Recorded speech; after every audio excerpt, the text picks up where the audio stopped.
Assalamualaikum, good morning and salam UNIMAS ku sayang. Yang berbahagia, Academician Dr. Tengku Muhammad Azman Sarifadin, President Academy of Sciences Malaysia, and also serve as the Science, Technology and Innovation Advisor to the Prime Minister and the Nation. Yang berbahagia, Professor Insinyur Dr. Siti Nurlinda Taib, Deputy Vice Chancellor Research and Innovation, University Malaysia Sarawak, UNIMAS. Yang berbahagia, Professor Dr. Jayum Anak Jawan, Chairperson of ASM Sarawak Chapter. Yang berbahagia, Puan Hazami Habib, Chief Executive Officer of the Academy of Sciences Malaysia. Yang berusaha, Associate Professor Dr. Samsur Muhammad, Dean Faculty of Resource Science and Technology, UNIMAS. Yang berusaha, Associate Professor Dr. Faisal Ali Anwar Ali Khan, Director, Center for Student Development. Yang berbahagia, Madam Margarita Naming, Deputy CEO, Sarawak Biodiversity Center. Fellow and members of Academy of Sciences Malaysia, members of Young Scientist Network, Dean Council, fellow professors, esteemed academicians and researchers, beloved UNIMAS students, all live streaming online audiences, and distinguished guests. Welcome to the ASM Sarawak Chapter Roadshow 2023.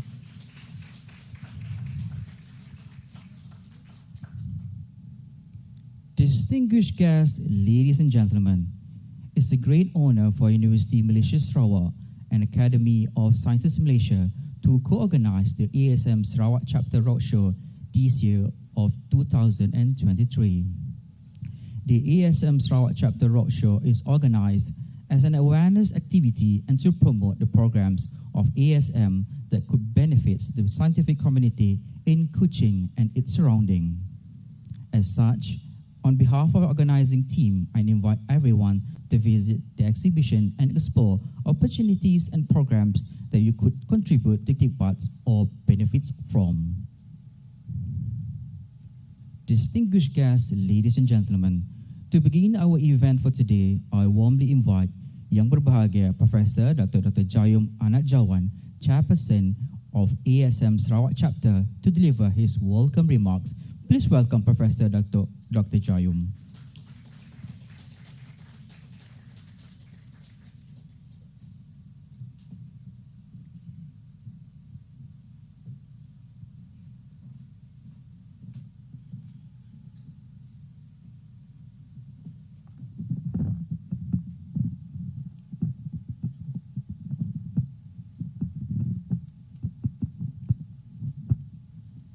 Thank you very much, Masters of Ceremony. First of all, I give thanks and praise to the Almighty that we are all gathered here in this beautiful campus in peace and harmony. People of different ethnic background living together very peacefully, unlike in many parts of the world that we are seeing in the last few weeks. So I give thanks, and I think that speak well for our nation, our multi-ethnic nation comprising many ethnic groups. You may recall already that there are no less than 80 ethnic groups.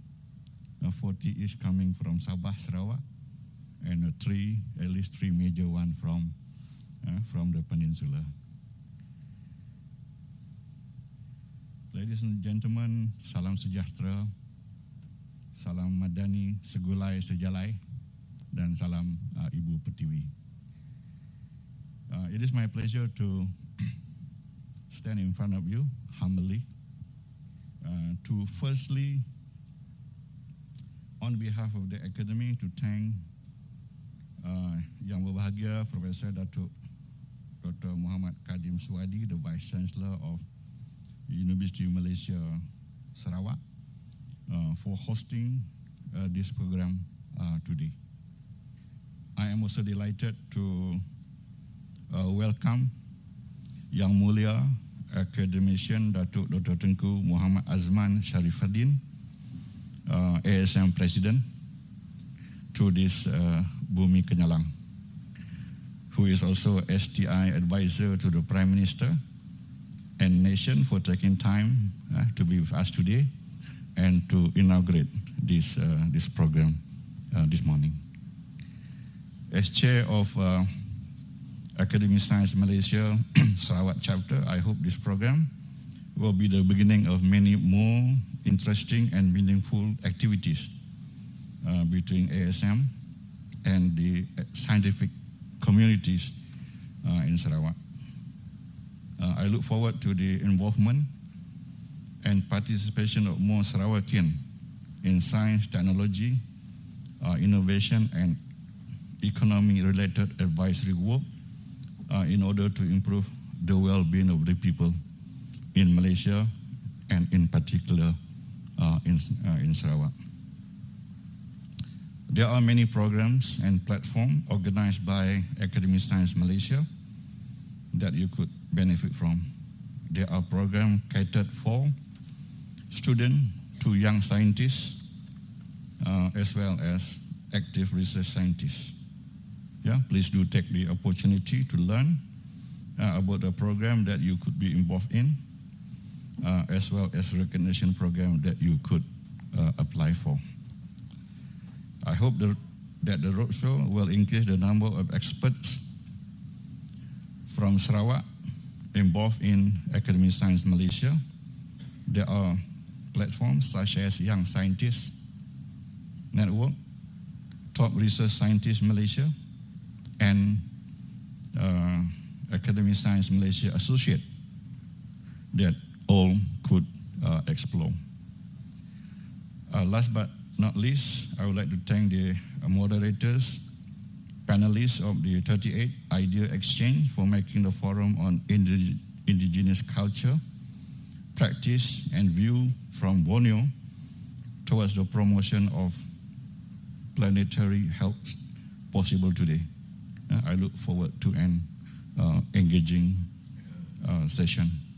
Thank you to the organizing committee of Academy Science Malaysia and University Malaysia Sarawak for the effort and felicitation.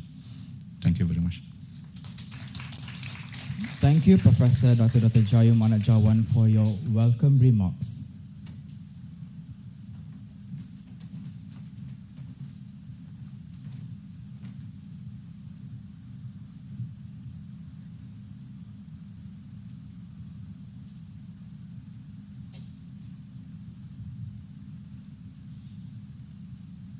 Distinguished guests, ladies and gentlemen, I would like to invite Yang Berbahagia Professor Insinyur Dr. Siti Nolinda Taib, Deputy Vice Chancellor, Research and Innovation, University Malaysia Sarawak, for her welcome remarks. Please welcome Yang Berbahagia Professor.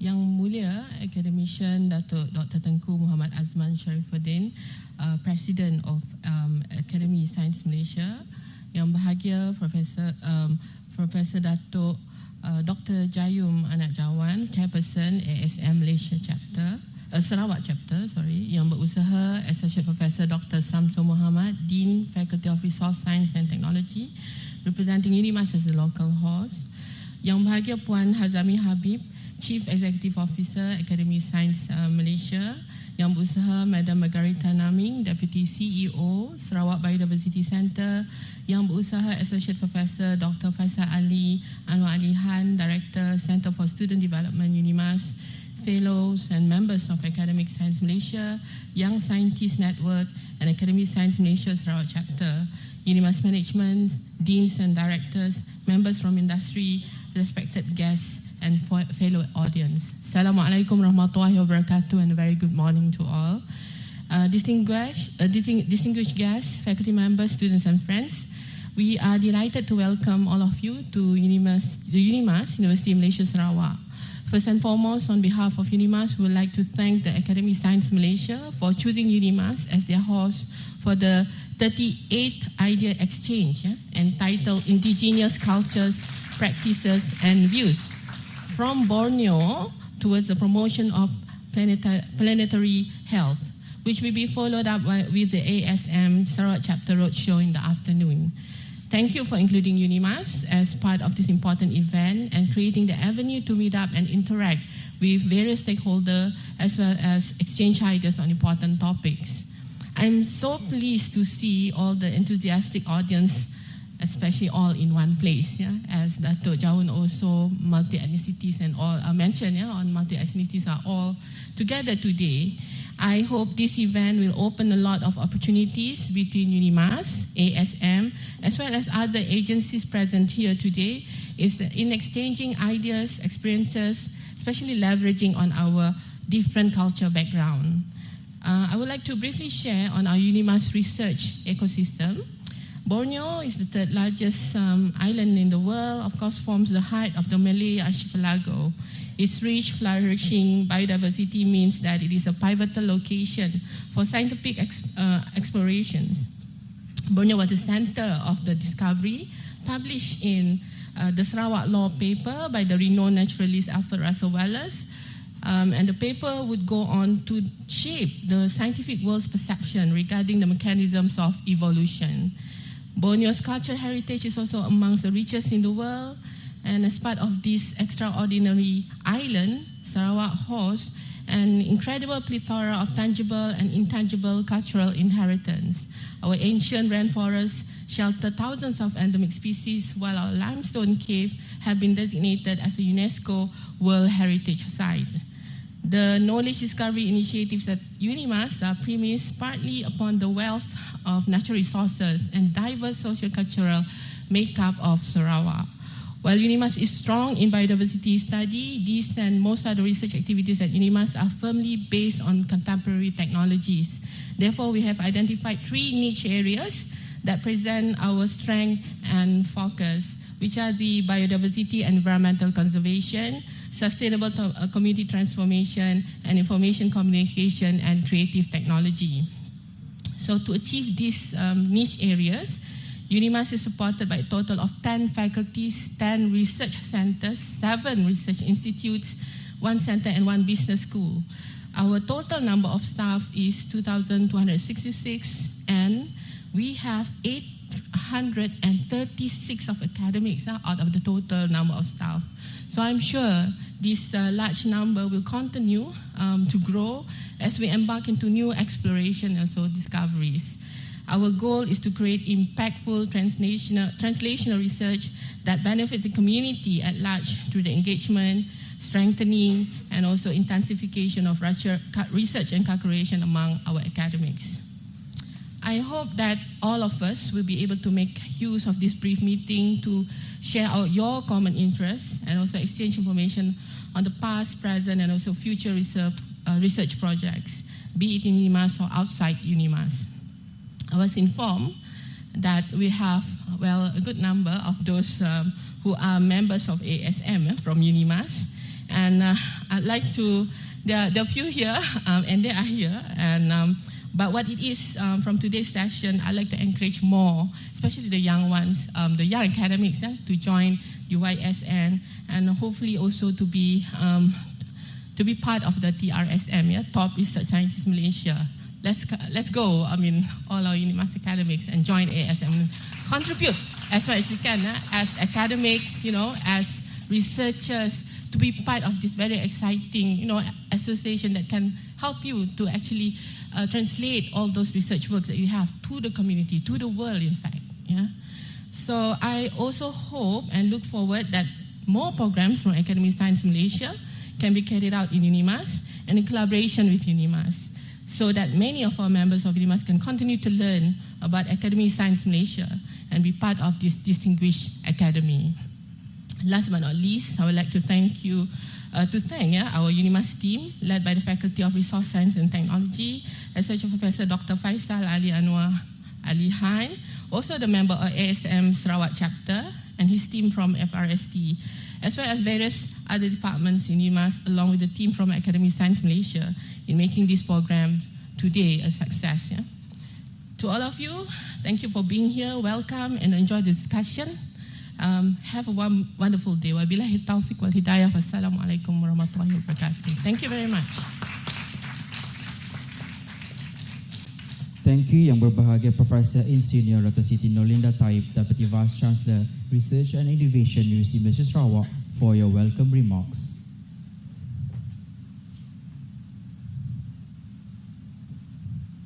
Distinguished guests, ladies and gentlemen, we would like to present to you a montage on Academy of Sciences Malaysia. Sit back and relax, let's enjoy the montage.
Ladies and gentlemen, now I would like to invite Yang Berbahagia Academician Dr.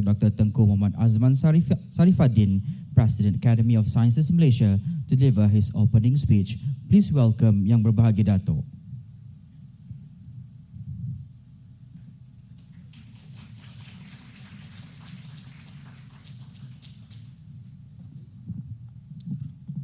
Terima kasih, saudara Bersih Majlis. Bismillahirrahmanirrahim. Assalamualaikum, selamat pagi, salam bahagia, salam madani. Terima kasih kepada semua para hadirin kerana menghadiri majlis ini. Saya mula-mula dengan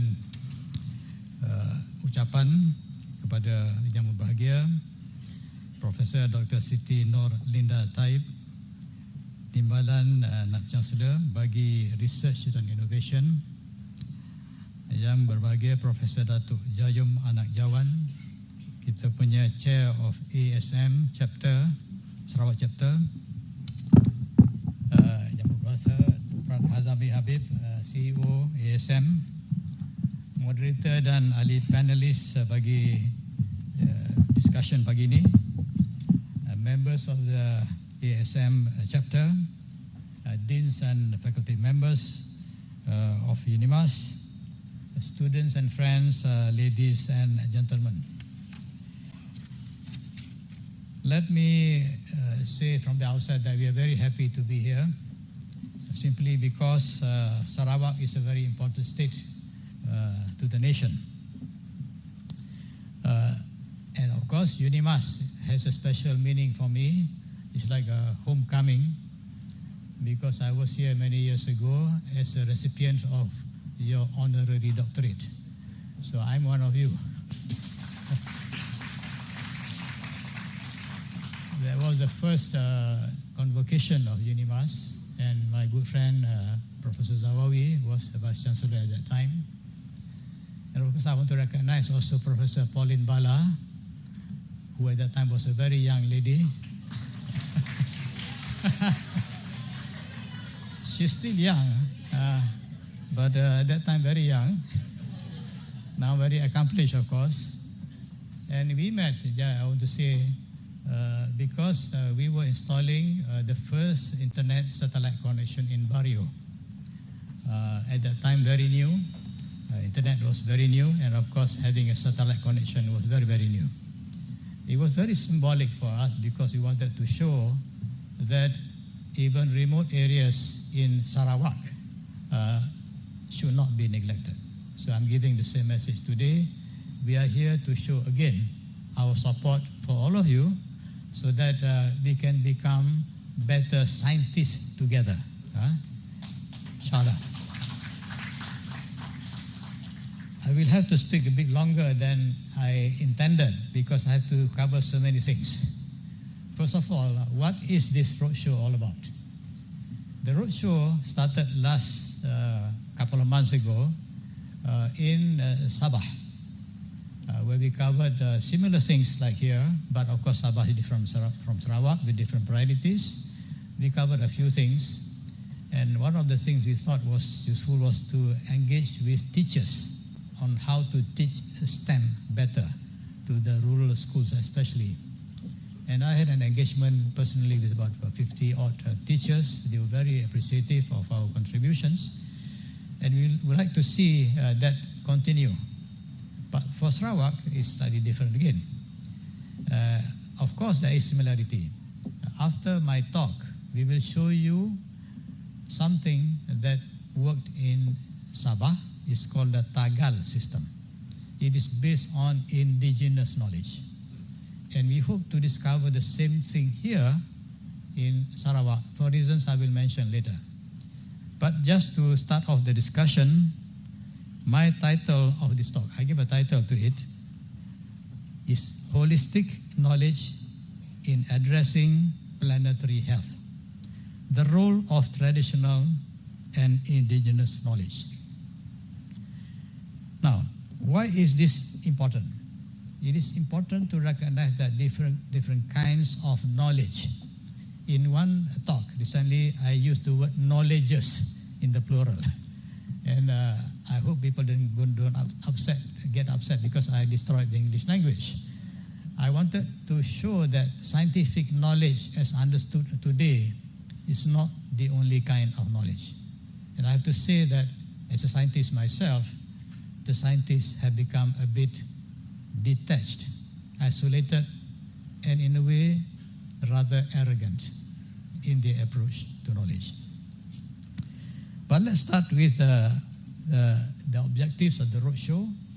The roadshow will cover the whole of Malaysia. Next month, inshallah, we'll go to East Coast, Terengganu and Kelantan. And we hope to also cover the other parts of Malaysia, the north and the south. By doing this, we hope to be able to engage with people on the ground with their particular activities and their particular concerns and challenges and priorities so that we get a better understanding of what the ASM could do for the nation. So this sort of activity is actually quite expensive in terms of time. I just mentioned to Professor Jayum, that it's very expensive, not just in terms of money, it's expensive in terms of time. But I think time and money well spent.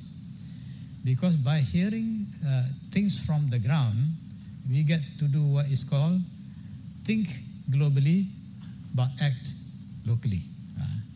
To act locally, you need to understand the local context. So this is what the roadshow is all about. Now about the IdeaXchange. As you can see, this is the 38th one done so far. It began in 2011.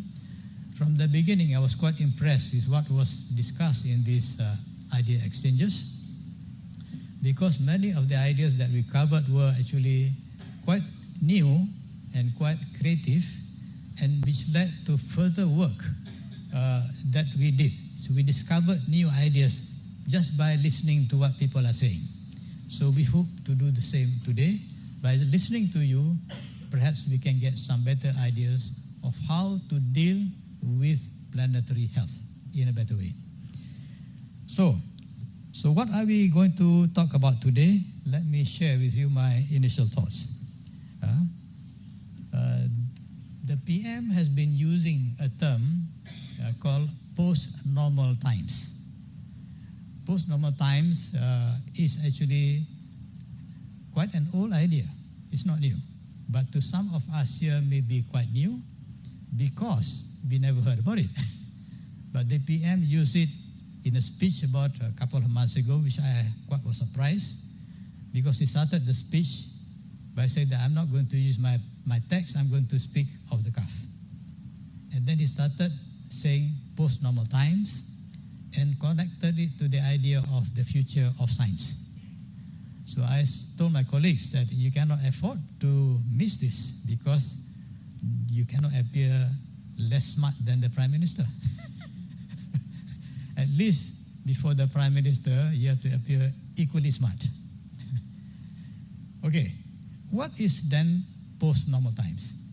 Basically, we are going through tremendous change, a very rapid transformation with many different drivers of change, some of which are technical, but many are not. If you look at the COVID-19 crisis, you can see what this change is all about. It is actually accelerating change, and the root cause of the COVID crisis was the encroachment on the habitat of the fauna and flora. And then we had to respond to it in a way that had many uncertainties, many systems were not in place, and we lacked complete information, complete knowledge. So if you looked at it, the response to the COVID-19 crisis is a scientific process, scientific endeavor, you begin to realize that it wasn't scientific at all. It was based on very holistic governance frameworks, very rapid decision-making, based on incomplete knowledge and best at the time decision-making. It is very iterative, very dynamic, and changing all the time. So this is not the normal way that we manage ourselves, isn't it? So what post-normal times is telling us is that the future will become less and less certain. So what are the three simple descriptions of post-normal times? The PM used these three words. I will use also the same three words. It is based on complexity, chaos, contradictions. You can see immediately normal science cannot exist.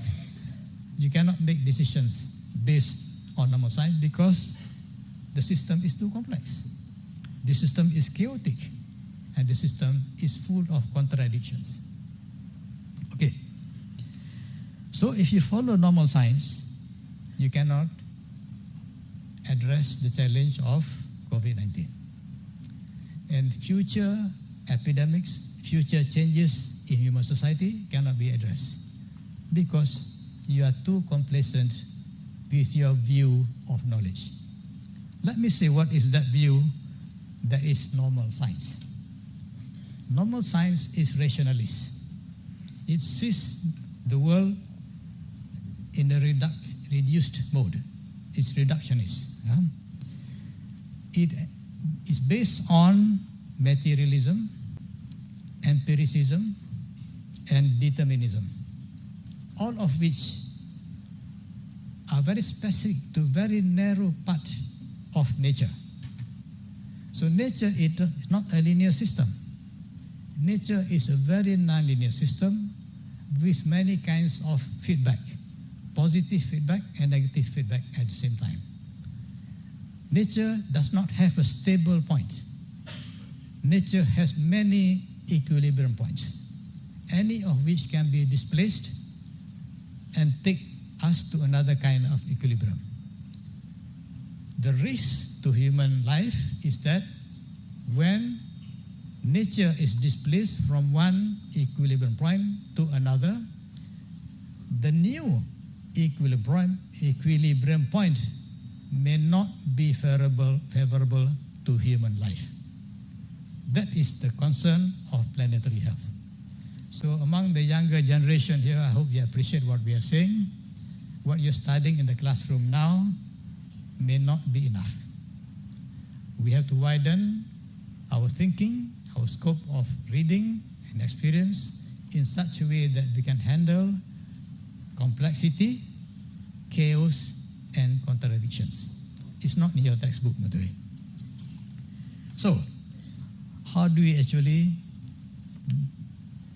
get ahead with this?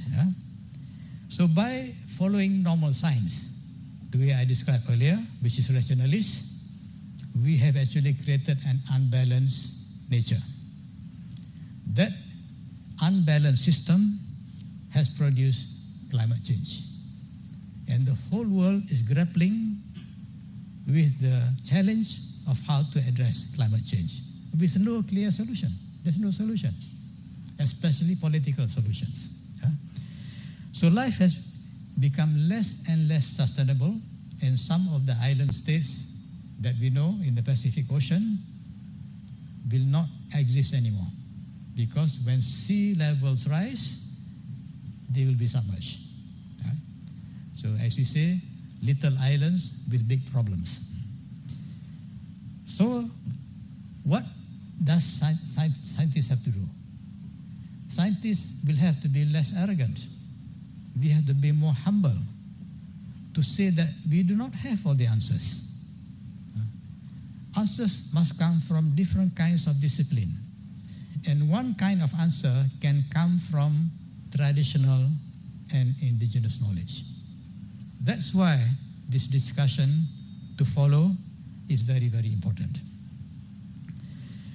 Now, what does ASM need to do?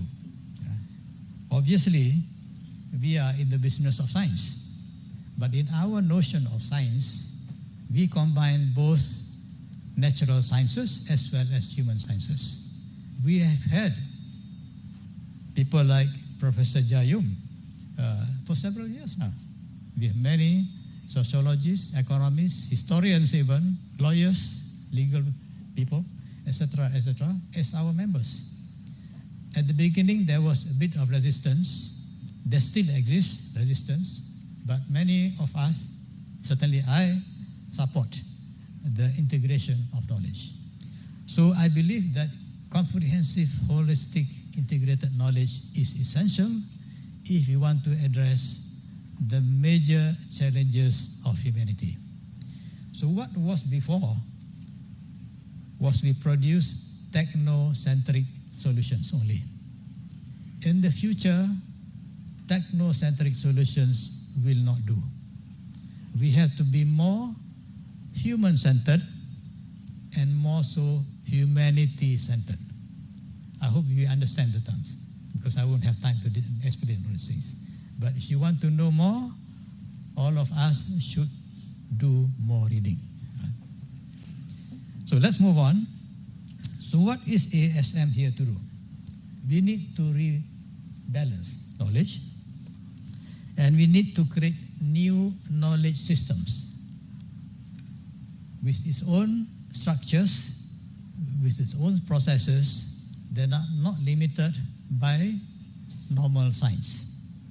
If you apply the rules of normal science to indigenous knowledge, indigenous knowledge will not qualify, basically. It will not follow the same empirical formulas, nor will be able to create laws in the traditional scientific sense. So what are we really saying here? We are saying that together we have a common challenge to address.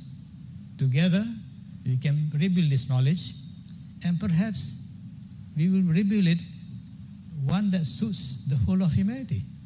Why shouldn't Malaysia come up with new ideas that other people do not have? And I'm confident even today, when we speak about these things, other people are listening, as opposed to just a few years ago. People think that you are primitive people, you are aborigines, you know nothing about science. Well, that's another kind of nonsense.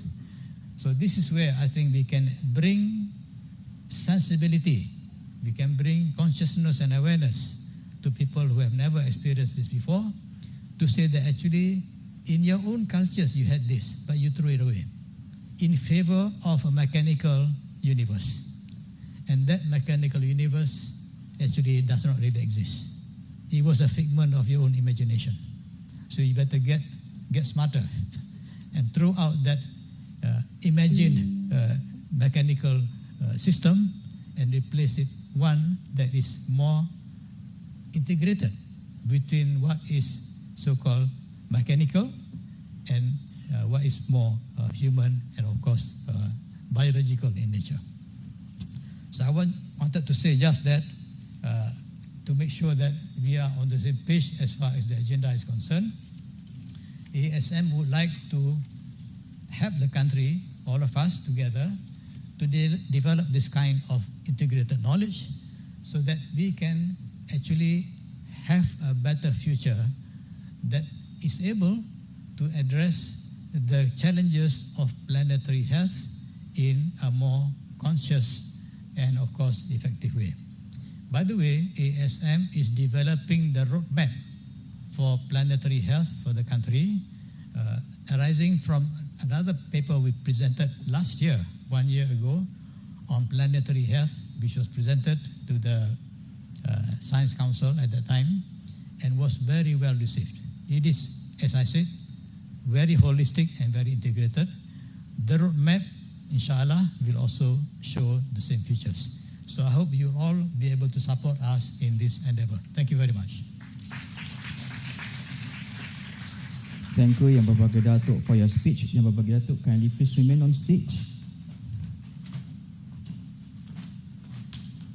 With that, I would like to invite Yang Berusaha Associate Professor Dr. Samsur Muhammad, Dean Faculty of Science and Technology, UNIMAS, to accompany Yang Berbahagia Professor Insinyur Dr. Siti Nurlinda Taib, Deputy Vice Chancellor Research and Innovations, University Sarawak, and Yang Berbahagia Professor Dr. Jayum Anak Jawan, Chairperson ASM Sarawak Chapter, to be on the stage for the Token of Appreciation session.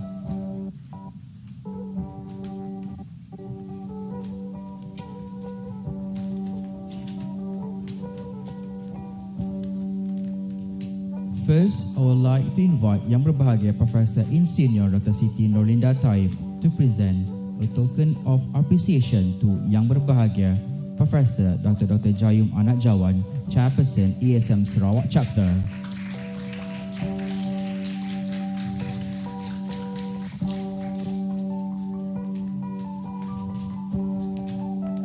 Next, I would also like to invite Professor Dr. Insinyur Siti Nurlinda Taib and Yang Berbahagia Dr. Tengku Muhammad Azman Sarifadin to exchange the token of appreciation between UNIMAS and ASM.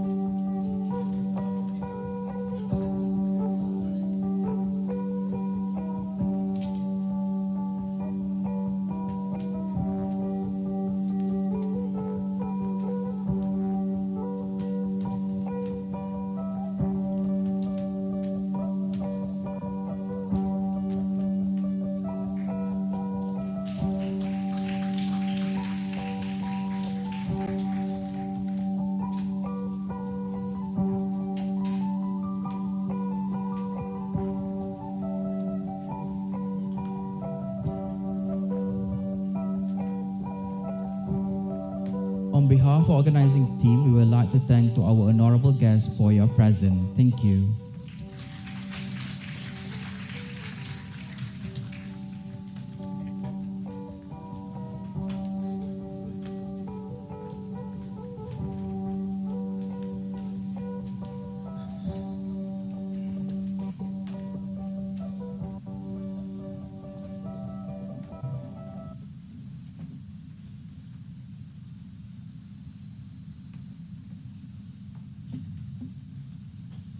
Ladies and gentlemen, as mentioned as Dr. Azman just now, we would like to present the Tagal video.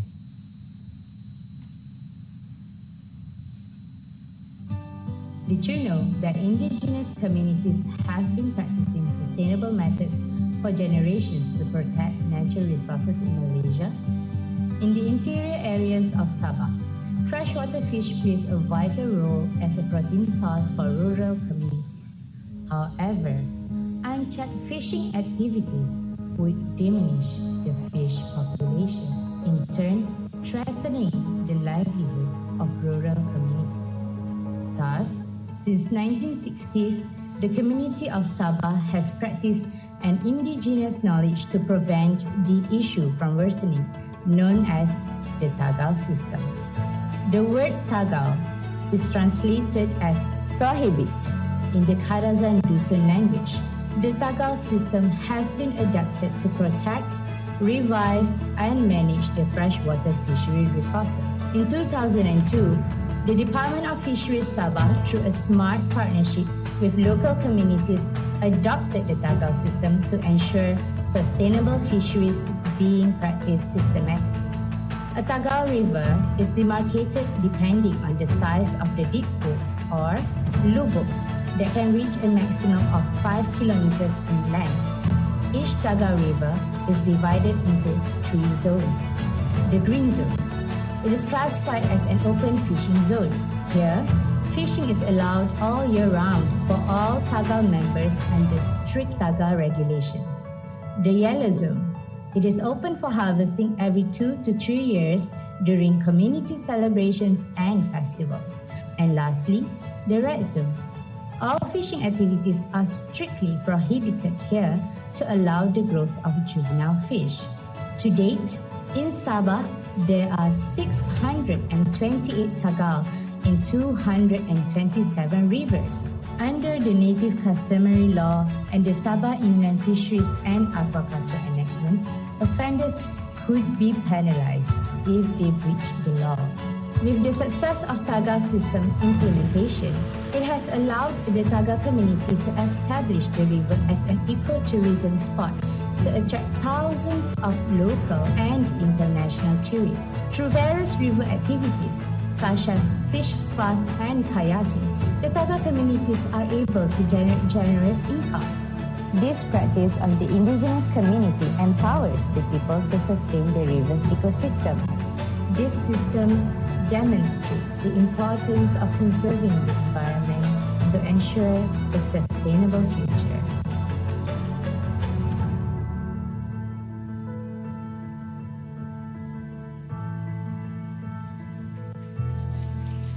Thank you.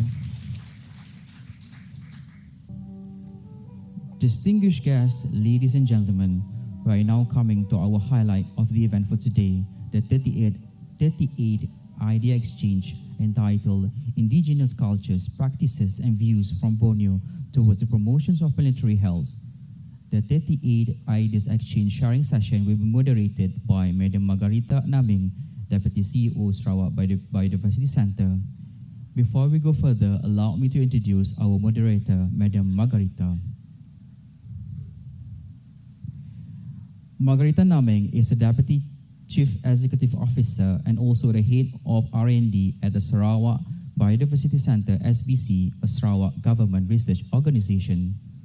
She leads the Traditional Knowledge Documentation Program and implementations of access, prior informed consent, and benefit sharing with ethnic communities in Sarawak based on the State Biodiversity Law and Access and Benefit Sharing ABS.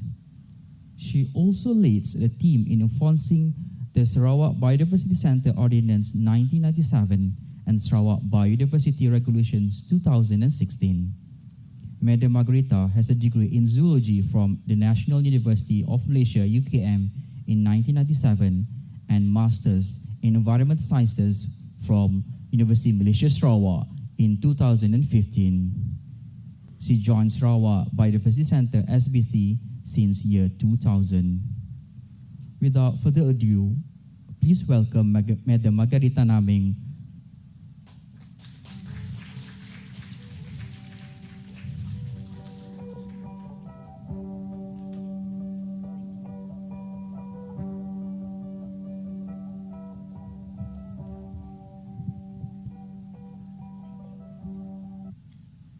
Testing. Okay. Thank you, pengacara, Majlis, and thank you very much for the invitation, for inviting SBC to join ASM and UNIMAS in this IdeaXchange. And I would like to invite our distinguished speakers, Dr. Poline Bala and Dr. Elena, to come on stage also.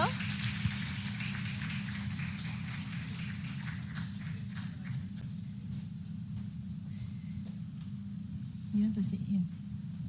Okay. Oh, okay, sure. No problem. Okay. We'll try to keep this engaging, yeah? I think I'd just like to mention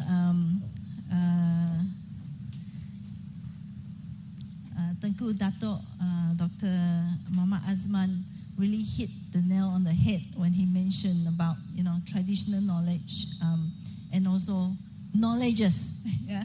So it's not only about one knowledge, but a combination of different knowledges. Yeah? So I'll start off with a quick intro, or I'll say a sharing session before we go into what the panel would be talking about. Yeah. And I think it's a very interesting and exciting topic that we're engaging in today. The panel here will be sharing their insights and their experiences, especially their work with our local and indigenous communities, especially from the planetary health perspective. So before I introduce them, I would like to set the scene here to highlight 3 key points. One is that I think we all recognize the importance of our indigenous communities' knowledge, the cultures, how they play an important role in maintaining our healthy environment, and this is through centuries and generations, our indigenous communities' knowledge. And our rich biodiversity, both in the knowledge and the resources itself, these are deep interconnectedness with our nature. So for SBC, we work with the natives, our local indigenous communities, since 2001. And we, in actual fact, they are the leaders, I would say, the knowledge holders. And they know what plants to use. They know plants that they need to refer to when they are sick, plants for food. And they've showed us plants that is like, oh, you look at these 2 plants, it's the same, but one is a poison and one is a medicinal plant. So you have to be very careful. So it's important for us to tap into all this knowledge. We learn from our communities. We discover new users, and we generate new applications from this knowledge. We then look at how we can develop pharmaceutical drugs, nutraceutical supplements, and other uses. Here, I would like to emphasize traditional knowledge meets science, and it is the lead for all discovery.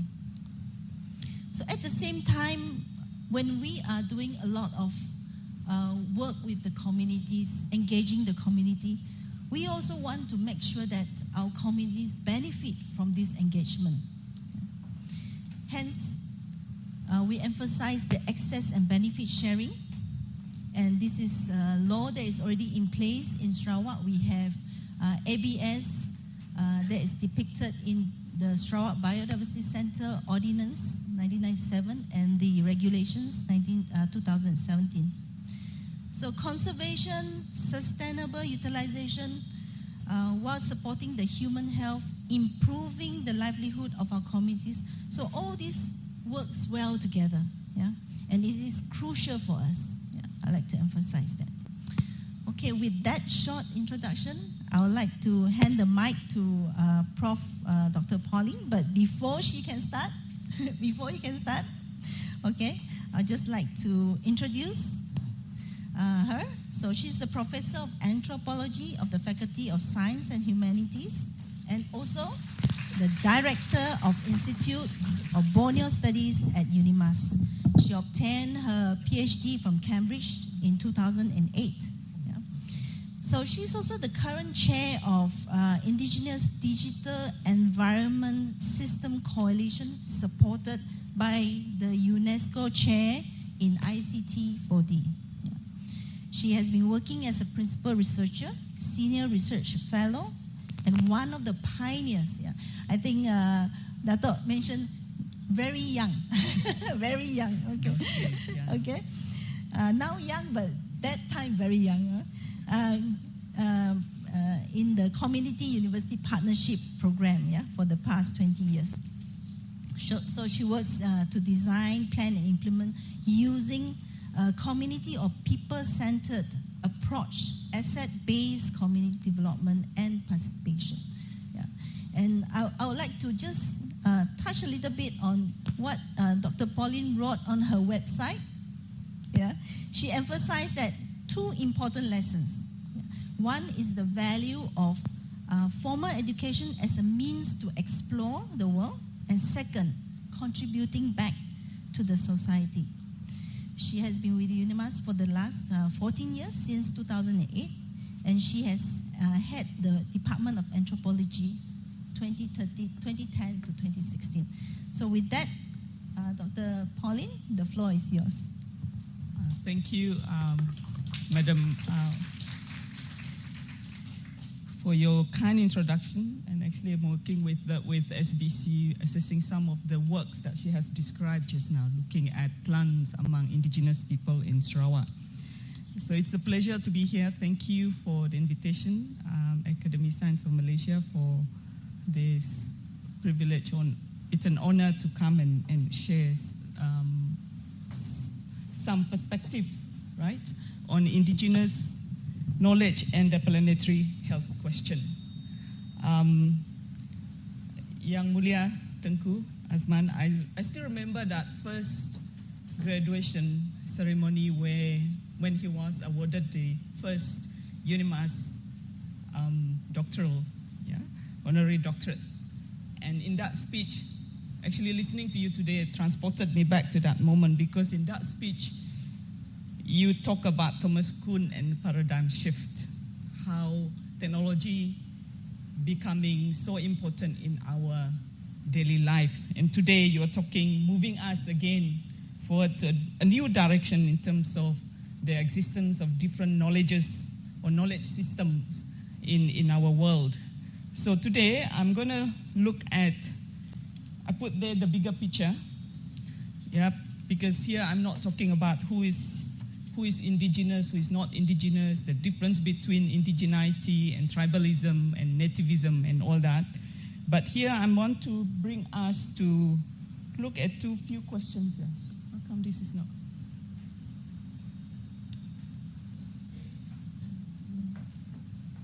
So, how do I get it to move it? Okay. Here, the indigenous communities and the question of planetary health. Right, so maybe for some of us, I have my students here, invited them especially because we're looking at contemporary issues in the world today. So this planetary health is one of those growing issues of our century. Why indigenous perspectives, models of representation, and their ways of knowing are important to consider in contemporary world. Number two, how indigenous knowledge can be contextualized within contemporary problem-solving scenarios, and in this case, towards concern for the planetary health. Right? Now, for those who are new to the idea of planetary health, the health, it refers to the health of human civilization and the natural systems on which it depends. And then as an interdisciplinary field, planetary health characterizes and quantify the impacts of human disruptions of the Earth resources and systems of human health. Right? So here, the health of the planet has a direct impact on all facets of human life, including the well-being of our communities, our mental health, the way we produce and consume food, and even our ability to create social equity. Now, if you want to say, okay, what are some of the examples of health, planetary health issue? Now,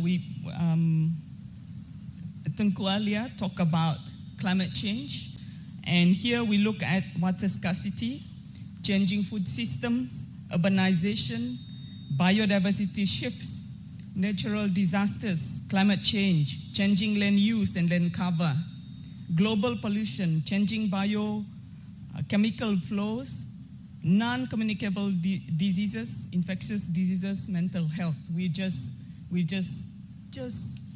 over COVID-19 pandemic, and we've seen how that have changed the world all over, including structures of family and practices of marriages. There are people, families have not seen each other for 2 years, and so on and so forth. So you see the power of infectious diseases.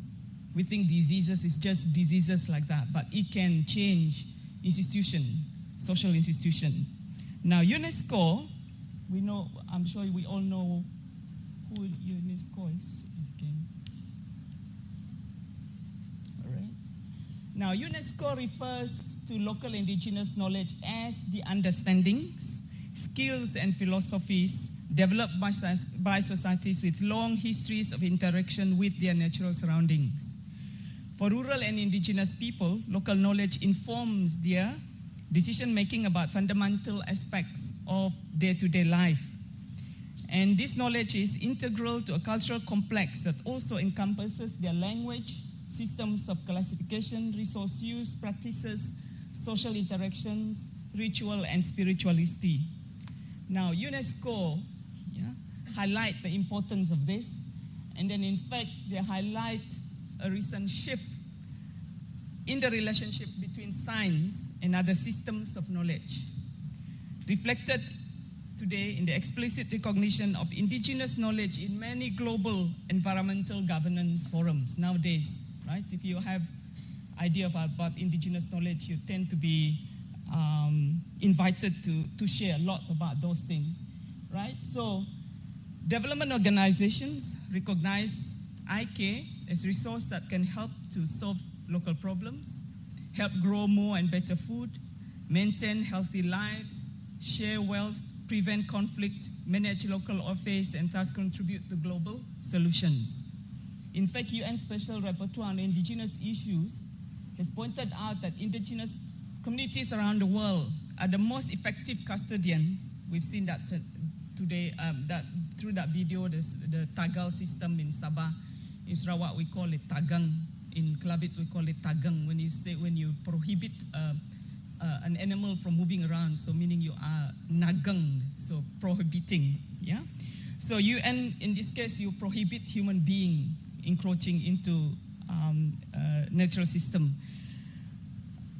UN Special Rapporteur on Indigenous Issues has pointed out that indigenous communities around the world are most effective, custodians, and there are suggestions that localize indigenous perceptions on ecosystems and natural habitats are to provide solutions to many of the world's problems, from climate change to biological diversity. Now, these are strong statements, including by the World Bank. Already in 1998, the World Bank already acknowledged indigenous knowledge to represent an important component of global knowledge.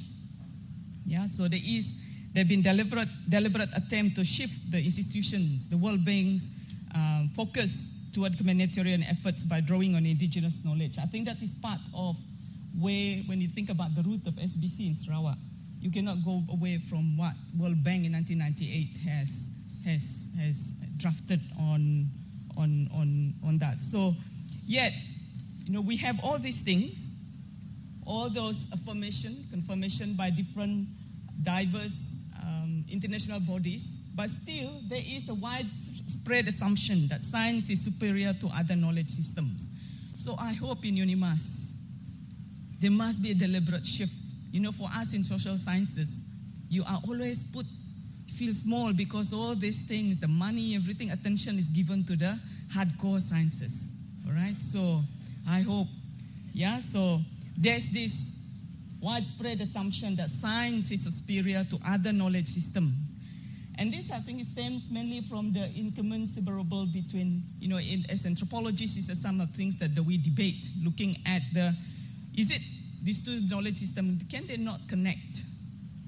Are they too wide? Are they too different that they cannot communicate with each other, right? So these are some things that we as anthropologists are dwelling on. And I have my fellow anthropologist here, Dr. Elena, and I think Dr. Juna, I saw her coming in just now. So she's looking at ethnomedicine and stuff, right? So, and I think some of this is basically due to lack of understanding what constitutes indigenous knowledge, indigenous perspectives, models of representation, and their ways of knowing, the epistemology, the ontologies. Indigenous knowledge, when we think about this, is often sidelined. When you put the two together, it's often sidelined. It is not, we've seen those efforts, they're trying to merge, to get those two to come together. But when it comes to the debate, the other one is often sidelined, right? So thank you, ASM. Thank you, Tengku, for what ASM is trying to put here to look to celebrate indigenous knowledge and to make it acceptable, Right, so this is despite for untold numbers of years, indigenous knowledge has helped indigenous communities around the globe to stay resilient in the face of complex challenges and diverse adversities. So one of the things I've done immediately after pandemic COVID was to go around the villages. What did they do, right? To map their actions with all the what I call urban bias lockdown policies that was put in place. How did they go about it, right? For example, the whole idea of home. I know there was a case, I think in Sabah. Home for the people in the indigenous communities or outside the urban area. Home includes the mountains and the hills and the rivers. So it's just not the house. So some of these kids went out to play sepak takraw and they were put in jail because they were playing outside the longhouse. Right, so the idea of home. So those things we need to be very mindful about, when we talk about, we think that we have the same understanding but different understanding. Now for UNIMAS, which is a community-driven university,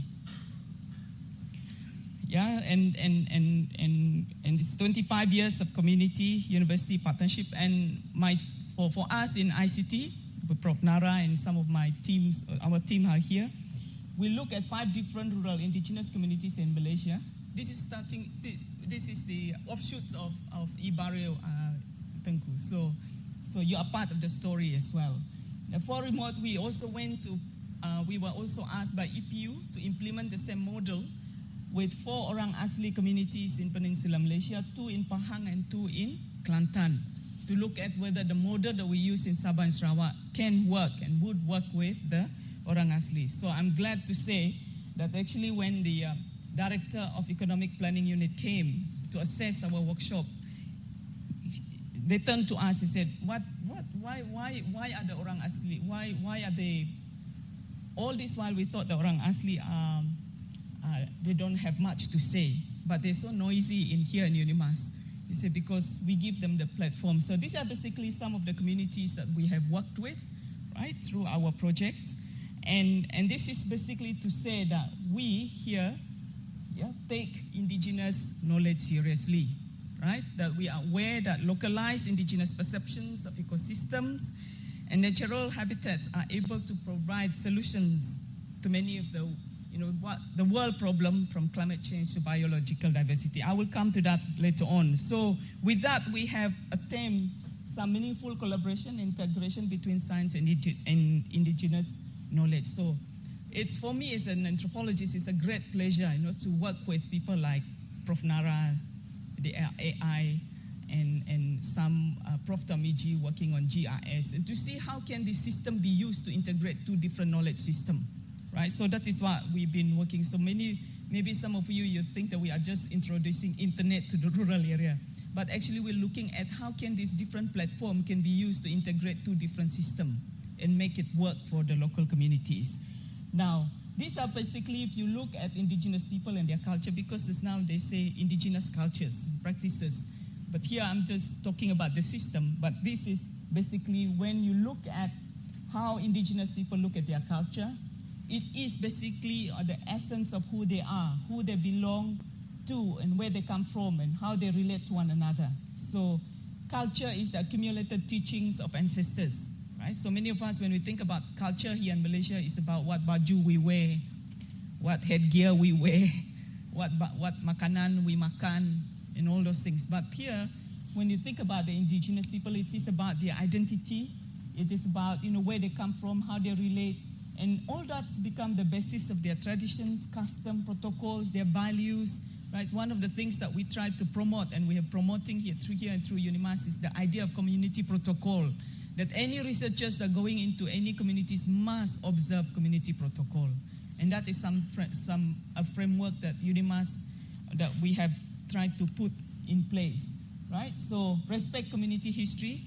You look at this, and can I elaborate on this? This is an exercise we did with the Orang Asli. So I asked them to look at their history, right? You look at their history, what things have changed, and how they look at the change. Now, if you notice this, I will show this one. The one below is basically a description of how their economic activities have changed. They were living off the forest, and then they've learned to trap animals. And then the third one is basically they've learned new technology to trap animals in the forest. And then you see the line like that. That is basically they're saying they've learned to farm. That is an orchard, right? Durian tree, banana tree, and all. So I asked Pak Ramli, I said, oh, how come that one is empty? He looked at me and said, that is not empty, that is full. But to me it's empty, he said full. It is because I cannot count the number of banana trees already. I cannot count the number of durian already, right? So it is too many. My orchard is full of trees. That is why it is full, right?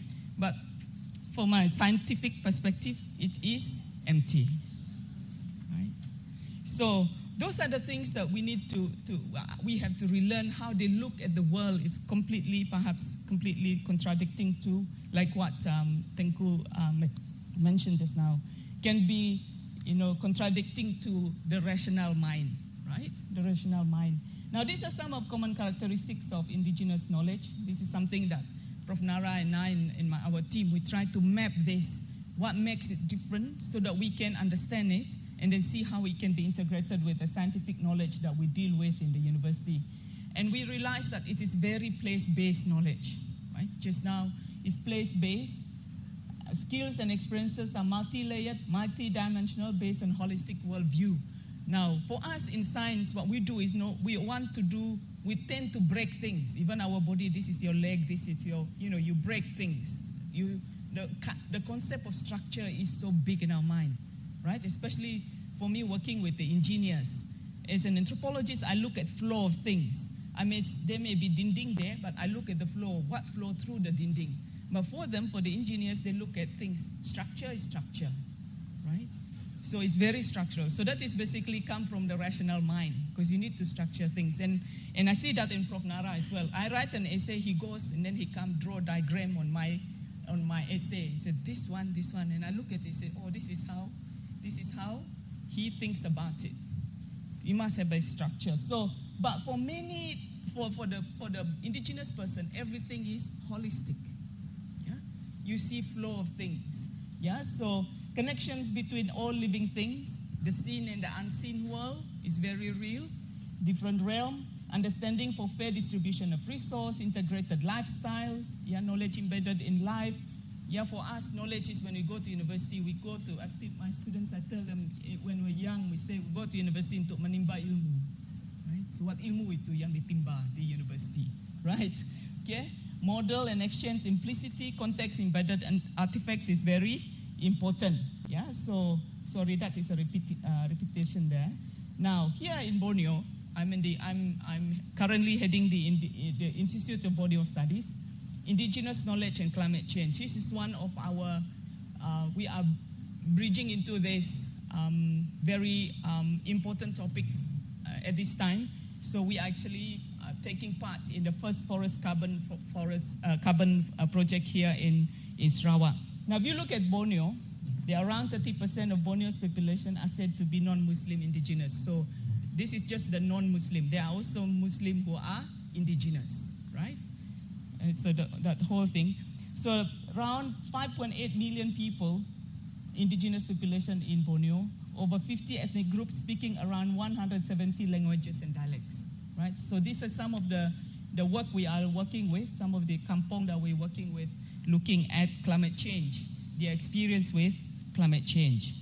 Now, what we find out from our work is the indigenous people wish to avoid the destructions of their habitats and communities that is sometimes the consequence of development, right? So I'm now working on all looking at the experiences of the resettled communities in Sarawak, from Batangai to Bengoh, yeah? Looking at their perception and trying to come up with propose a proper model for the state government to look at. And now, these indigenous communities, they are very, very aware of these things. So they are promoting things like this.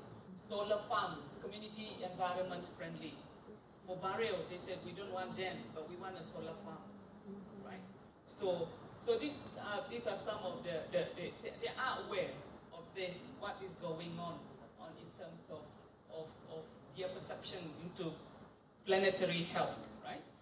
Right? So indigenous people, yes, they do want to share the benefits of information society, and they understand their right to do so. Article 16 UN Declaration of the Rights of Indigenous People to Media. Yeah, but many of them are not connected yet, are yet to be connected, even though there's a lot of debate or lots of money apparently being put into this. Many are still not connected. But interestingly, the idea that indigenous people are against development is also not true. We are not against development, but we wish to avoid the dark side of digital technologies. So they want to, yes, we want it, but we must mitigate the dark side of it. So these are some of their requests, yeah? Right, so there is clear awareness over generations through close interactions with their natural surroundings.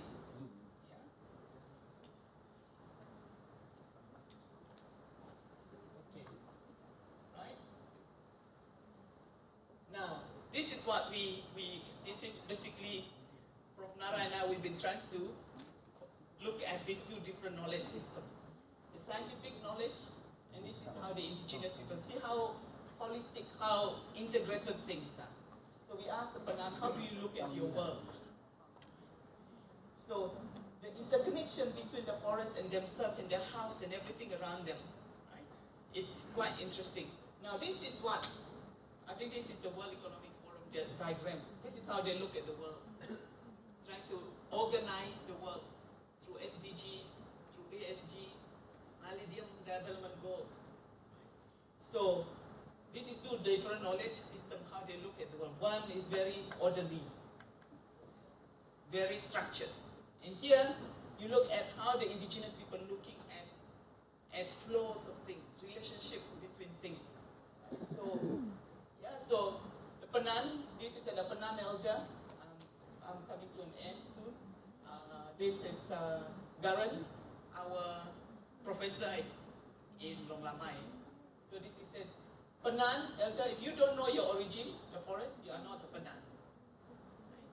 So very, very, very deep. Very deep, can create a thesis out of that. Now, the other, so these are basically, yes, we know what is going on, we know about technology, but we want to have the freedom to choose what we want. Now, there is this lady, Sinarang Lamulu. Remember when we went to introduce MOOC, because we were trying to teach the movement for MOOC, to provide knowledge for people in the rural areas. So this lady, when I explained it to her, she looked at me and said, we don't need to learn anything from the world already. I'm already 80 years old. I know how to plant my own rice. I know how to plant my own vegetables, so I don't need to know. I don't need anyone to teach me how to do the things that I need for daily life. But can you use the technology so I can use it to teach my grandchildren? Yeah. So even when I'm not around, next time they can still go back to it so that they can, so my words, what I do can teach them, can instruct them. So it was quite staggering, kind of like, wow, okay, now they know that we can contribute to the sustainability of not only their generation, but generation. Right? So here, that is Community Sustainability Channel. You can find them on our MOOC program under ICT. And with our writings, this is what we're trying to do. To get indigenous perspective, to go into technology, and then they can speak into what is going on in terms of contemporary global issues. So through our writings, we try to come up with something like this. This is basically an article that we have written about the powerless ethno-development. Ethno-development means, yes, we do development, but we must take cultural diversity into consideration, right? We must respect, and how can we integrate them into the design and the planning and evaluation and monitoring of development issues. All right. Thank you very much.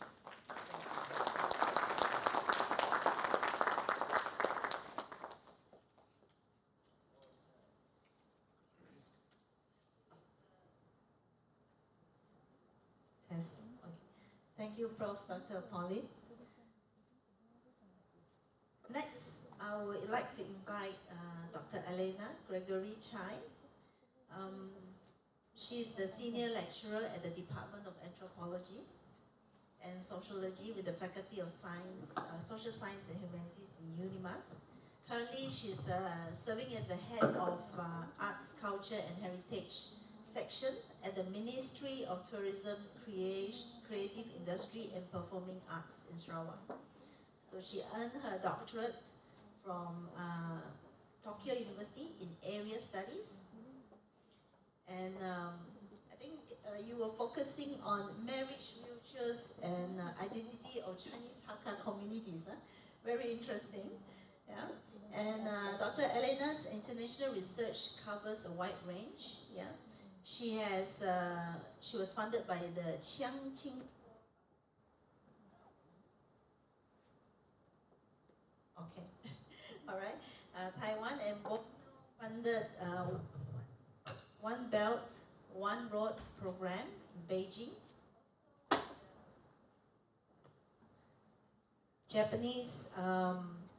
Japan Society for Promotion of Science. Yeah.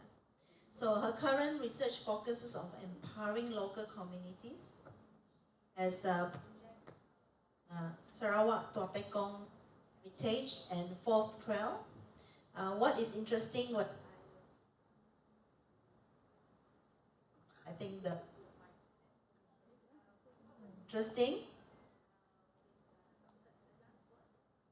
was that so she was featured in the news.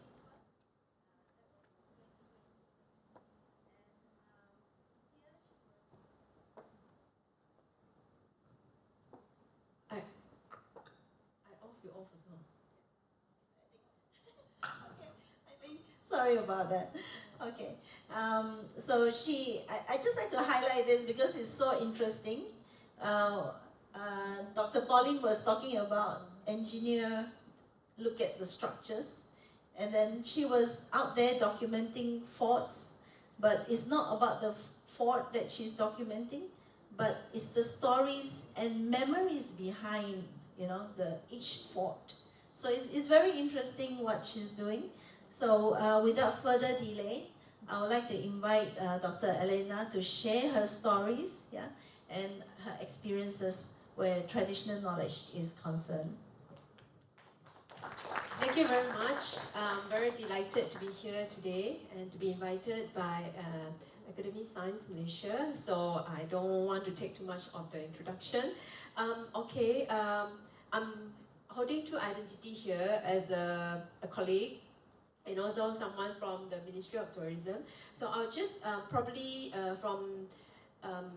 talk a bit about what the ministry is doing. Why am I here? I'm from Ministry of Tourism, but the Ministry of Tourism changed its name to Ministry of Tourism, Arts and Culture 2019, and then it was changed to Ministry of Tourism, Creative Industry and Performing Arts.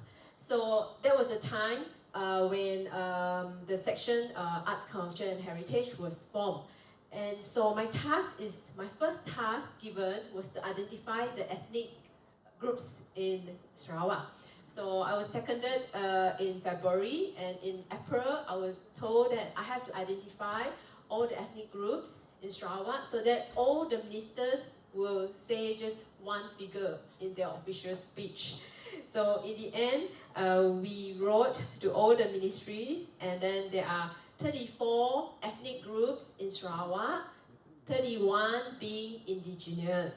Okay, so then we also, some of the efforts that we do with Majlis Adat Istiadat is that because we also receive requests from groups like the Punan, Skapan, Kejaman, Sabok, Lara, who wish to be called by their own ethnic and not to be under Kajang or Bidayu or Kenya.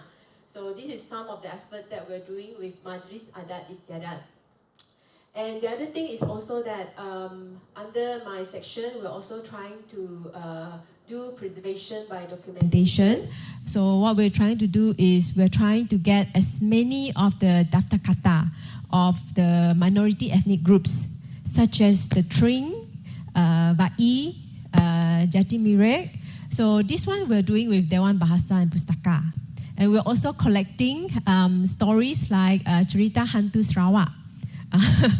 And also under our ministry, we're also doing folk tales of Sarawak. We're trying to do actually one storybooks for children for every ethnic groups. So far this year we've published 5 on the Punan, Bidayu, Iban, Chinese, and Melanau. Okay, so these stories have been made into 5 children's storybook. The next step is the creative industry part. So we are trying to make this into Sarawak's animation. Okay, so this we are trying to work with UTS because they approached us first. A bit on the creative industry. Now all this is linked to indigenous knowledge. If we look at the what Miss Margarita was saying just now, what is traditional knowledge?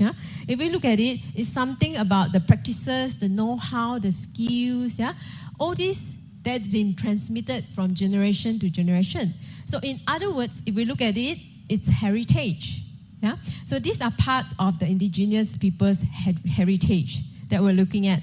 So now, under our Ministry of Tourism, Creative Industry and Performing Arts, we have 5 categories of creative, 5 categories that we've identified under Sarawak creative industry, okay? Which are, the first category is creative arts. We have the music, visual arts, performing arts, and literary arts. So under, one very interesting thing is that after I've worked at the Ministry of Tourism, so we get application to do capacity building. So a group of the Bugis Association from Sadong Jaya wrote to us, and they say they want to do capacity building to teach the younger generation the Aksara Bugis, So this is literary art. And then we also get application to do competition on calligraphy, Arabic calligraphy and Chinese calligraphy. So this is something that we see is a form of sustainability, a form of in other words, if we want it to happen, it is a form of how we sustain this traditional knowledge, from generation to generation, so that people can it can incorporate into their livelihood as well at present. So let's say we're doing performing arts, So we have traditional dancers, But at this juncture of time, seldom do we see that people dance. Only performance dance. Yeah? But at our ministry level, we're trying to encourage more and more people to dance. So every time you see there's a Ministry of Tourism function, we will make sure that all our dancers are there, and we try to make people dance our local dance instead of pocho pocho. Yeah. So we're trying, at the ministry level, we're trying to ban pocho pocho now. All right? And then the other one, we have 5 categories: creative arts, arts, culture and heritage, media production, design, and IT. So in IT, actually, that's the part where animation comes in. So like I said just now, the folk tales, is a part of what we're trying to develop as animation. Because we see that if we have so many ethnic groups, it is a treasure for us, But then we always look at other people's animation. We never really realize our own animation. We can even make Kumang and Keling into an animated features, isn't it? Yeah, not just Upin and Ipin, right? Okay, so this is something that our ministry is trying to help to develop, so that it gives our people, our our younger generation, a sense of identity, and they feel that they are proud, of this kind of background, And then on the design, recently we have Good Design Week in Swinburne. So that we also sponsor the entire conference. So here we have fashion. So we are trying to bring our own fashion, Sarawak fashion designers using Puah Kumbu, Keringkam, our own Sarawak Songket design to West Malaysia, even to overseas. And then also on the performing arts, so right now we are working with Prof. Hasnizam on the identification of 117 traditional musical instruments. Some of these instruments are already extinct, but we're trying to get them back so that we can, like yesterday we had a grant meeting, and then we are going to sponsor someone in Lawas to do a workshop on tapik, the Lumbawang traditional musical instruments that looks a bit like sape only. So we don't want the person to do concert or anything. We want the expert to actually go to places like Long Sukang, Trusan, Sunda, schools to teach the students to make the traditional musical instruments. So I think this is a way that we can help to sustain the traditional knowledge, so that people see that there is a link to what that has been practiced by the ancestor, and that could help, help them in the present world, contemporary world, and then also to sustain their livelihood. We want dancers to be able to perform and to be paid. So at our ministry level now, we are trying to calculate the cultural capital. This is something that we have not seen, And our premier is talking a lot about green economy. So how much does green economy actually generate? What are the green economy, such as culture, that can generate? How many people benefited from participating in cultural activities? So this we have not seen, but this is something that we can invest. So all this is based on traditional knowledge. So like Prof. Poline, we've worked for a long time, and she was my Ketua Jabatan when we started the anthropology and sociology program. So our own anthropology and sociology program is actually very much based on our Borneo tradition. Like our Borneo ethnography, our kinship system is all written based on what we have here in Borneo. So this is something that I think is also, we're using our traditional knowledge in this. We're trying to make our students from all over the place to study about our traditional knowledge in Sarawak. And then also on the Boyan, I'm one of the members for the Boyan ICT under Prof. Nara and Dr. Poline, Prof. Poline. I've always called her Dr. Poline. So suddenly she become Prof. So I have looked at her a Prof. This traditional indigenous knowledge, like the one that Poline has shown on the the children writing and the indigenous people's writing. So what we're doing with the Tan's group, the Jan Labadin's group, is that at the Boyan village, we're trying to culturally map the activities. Yeah, so there are 26 families still living in Boyan. So we are trying to trace every family's activity every day. Like we follow them. Where do you go for fishing? So then they go fishing here. But then the other family go fishing here. So overall, we'll overlap and see, what are the commonalities and differences and the time that they do the fishing, and then the places that they believe is inhabited, So yeah, sacred or inhabited. Yeah.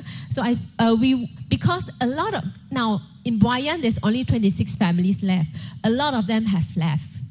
But then through ICT, through the telecenter, we're trying to use a place to combine all this information so that they can pass it to their children or their relatives who are living outside of Boyan. So this is a cultural mapping project. Yeah. So I think UNIMAS, we are we're good because we have a lot of experts. Yeah, like now in the Ministry of Tourism, we're looking for experts on the rice culture. Yeah, Prof. Wang just left, so Prof. Wang is trying to help us with the rice culture of the ethnic groups in Sarawak, because we see that under the Sosek Malindo and all these regional cooperation, BIM, Iaga, we actually share rice heritage. It's just that how do we promote these commonalities? Yeah, this shared heritage. Yeah? Of course, it's shared, but there's also slight differences. Yeah, there's special to each ethnic groups. So this is something that we are trying to do. Yeah, leverage, because we want to make people come to Sarawak. Yeah, and we also want to promote our Sarawak identity. Yeah, is my time up? Okay, and then are you going to ask me questions on the disaster? Yes. Oh, okay. So a bit on my research, yeah.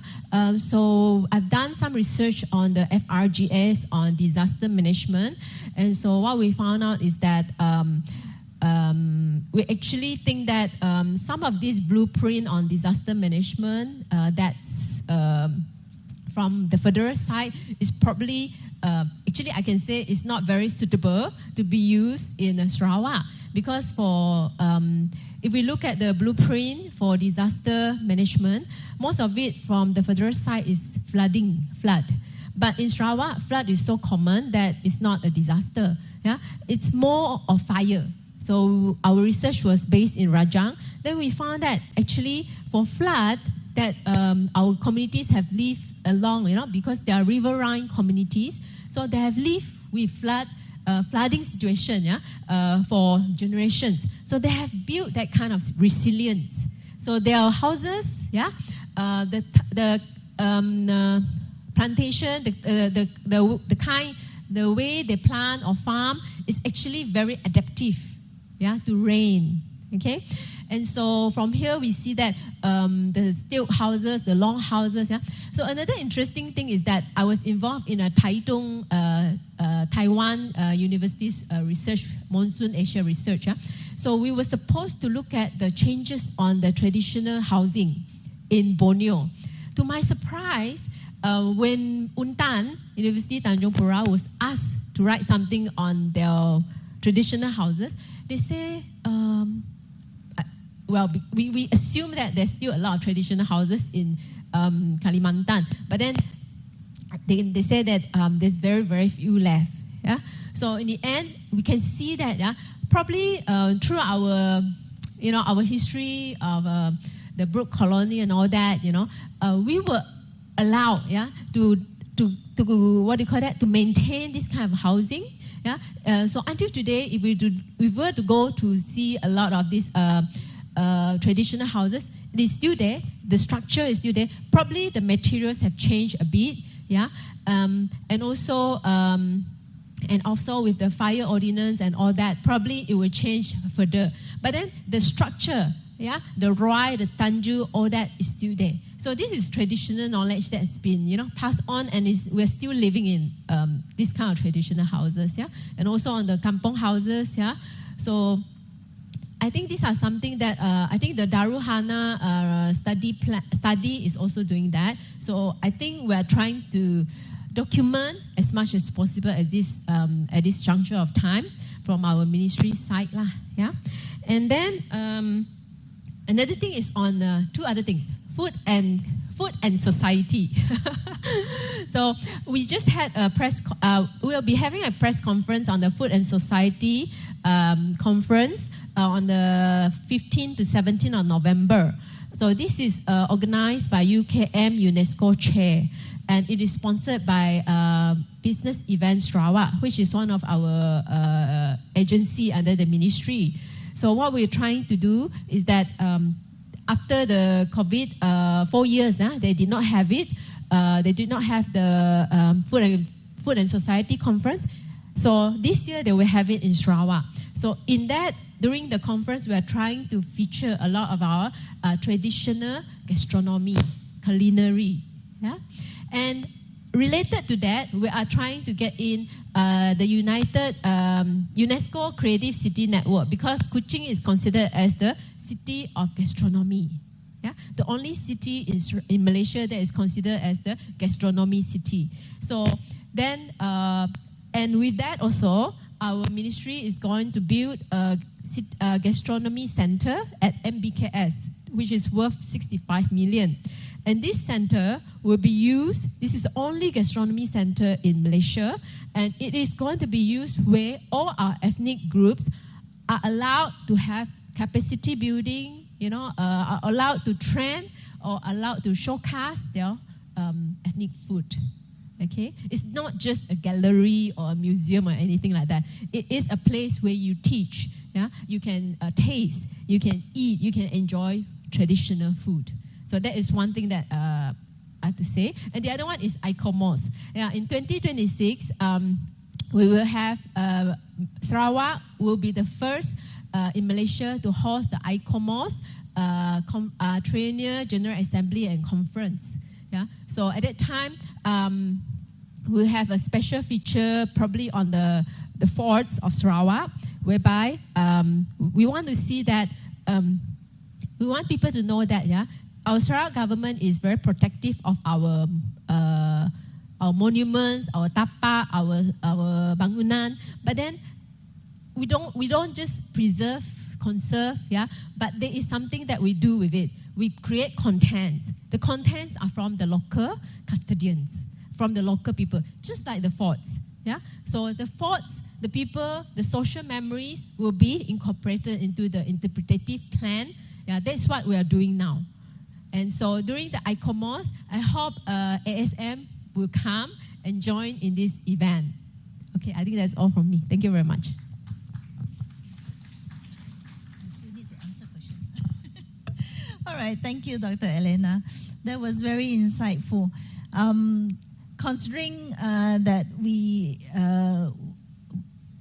need to make sure that we manage our time properly, I would like to open the floor to Q&A first. We can have questions from the floor, and we do have questions online also. So just stand at the mic and mention your name, where you're from, and feel free to question this our two distinguished speakers here.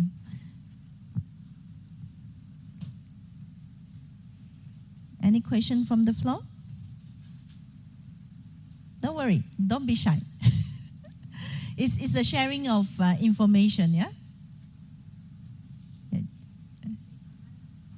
Yes, we do have questions online. I'll mention it in the short while. Yeah. I'll have the gentleman over there first, yeah, and then Dato', yeah.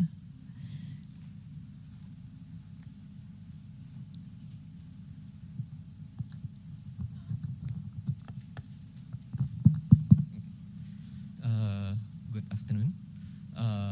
Afternoon already, not yet. Not yet, morning. I'm Ahmad Didat bin Ibrahim from Pra University. I'm a mathematics lecturer but I have a lot of passion in music. So I've heard what MTCP has been doing regarding performing arts, regarding crafts, handicrafts, and food.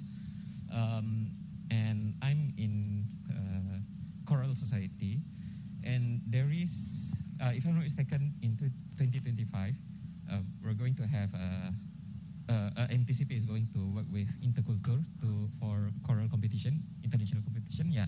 So, and in that context, I was trying to. We were trying to find music relating to that comes from Sarawak. And if I were to relate to what we are doing in this forum, we understand that traditional knowledge is embedded in life that includes music and dances. So what I'm wondering about is what are Sarawakians doing with their traditional music? Because when we're trying to find resources on Sarawakan music, it's it's very limited. The few returns that I get is like from Dr. Connie and Dr.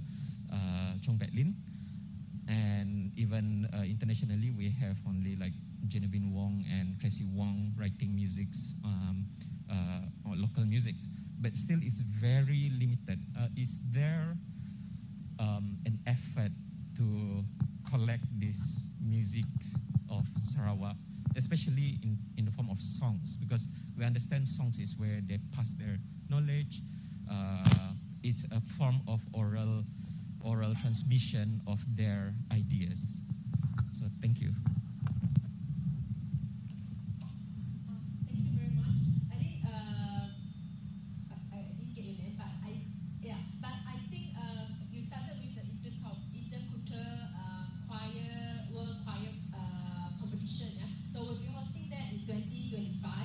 And during that choir competition, actually we want in Sarawak. Actually, we don't have a lot of choir except for the church choir. But this intercultural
to attract people from the local to come and visit their band. You know, so Ministry of Tourism is not just selling Sarawak through tourism. We're also trying to help to empower our people to know that they have all these very unique heritage that they should make use of.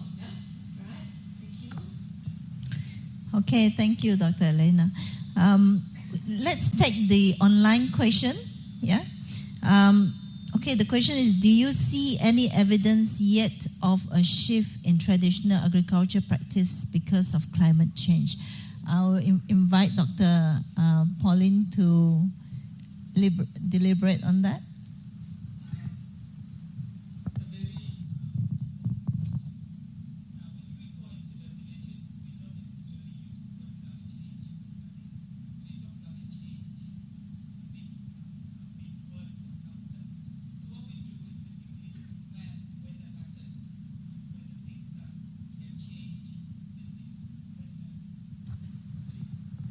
I don't have to repeat, right? So, so to map weather pattern, to see, so we have developed, we have reformulated a tool to look at a weather pattern agriculture cycle, to talk to the communities. Like, sometimes we take things for granted. Scientifically, we look at things structurally, or from January to May to December. But you go to the kampong, they have fruit cycle, they have animal cycle, they have agriculture cycle, and then they have the life cycle. So you have all these different cycles running at the same time. But for us, who are trained with rational mind, everything is just one cycle, January to December. That's it, right? So we have to map this using cycles, to map and to see how they understand the pattern. So what we have done, because we are now working with 60 different communities in the first forest carbon in Sarawak, to look at what are changing on the ground for them, and whether there are shifts in traditional practices. And of course, they are seeing major changes in terms of, yes, they live with flood, like flooding event is like an event in their life, the flooding event they live. But the nature of the flood has changed. Like for one kampong said, we have flood twice a day, right? So it floods in the morning, we clear the house, and then they flooded again at 7 p.m. So never happened before. So then we interviewed some of the women and to see what are the implications. So they are changing, they are looking at new seeds that is shorter, like padi. Dulu tanam 6 padi yang 1 year cycle. So now looking at padi that can 2-month cycle. So they are experimenting. So, and actually one of the villages, they are collecting, collect different varieties of rice from different parts of Malaysia and try to experiment it in their kampong. And also they're looking at, okay, now that our longhouses often flood, is there a way we can do the fishing close to the longhouses? Because the crocodile are also coming close to the longhouse during flooding season. So things are changing. So whether there are evidence of shift as a result of climate change, I can't say that directly. But yes, they are shifting as a result of changing weather patterns in the vicinity. So yeah, so that is basically, and of course, the shifting in agricultural practices is also because of market economy, market crops are coming in, right? So if you don't do market crops, how are you going to send your children to school? Because you need money to send them to school. So those are the things that change some of their traditional agricultural practices. Right? I hope I'm answering that question. Okay. Okay. Do we have questions from the floor? Feel free. Yeah, come. Just introduce yourself and then. Okay. Hello. I am Aisha, a final year student from Aquatic Science. So I want to know, we are trying to not ambil the knowledge from indigenous people, but we are trying to extract the knowledge from them. So I want to know what kind of like benefits that we offer to them. It's like, since like we are taking something from them, what kind of benefits like we are giving to them? Thank you so much. I think that is a very good question, very poignant questions, because all over the world with cultural appropriation now become a big debate, especially among anthropologists. How do you appropriate, beside globalization, which is causing a lot of this knowledge disappearing, there's also cultural appropriation of indigenous knowledge. Now, for me, if you treat this as a knowledge system, right? So we are dealing with a scientific knowledge. We all go to university to gain this knowledge. I think that's the indigenous knowledge, if you treat it as a system, like for us, for instance, now I'm looking at Prof. Jayum, maybe something we can talk about. Looking at adat, for instance. If you look at adat just as a custom, as a tradition, of course, you look at it differently. But if you look at as adat is basically a form of knowledge system, right? So anyone can learn it. So you don't see that you are stealing or people are stealing things from you.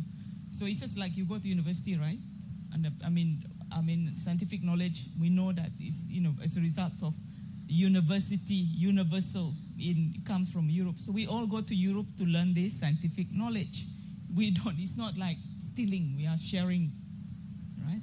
We are getting, so once you get it, you have your degree, your first degree, your master's and your PhD in it.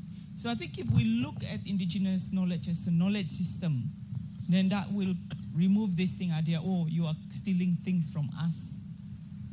It is something that we can share, the knowledge that we can share. Religious knowledge is also a system, as a knowledge system. I tell my students, how do you get religious knowledge?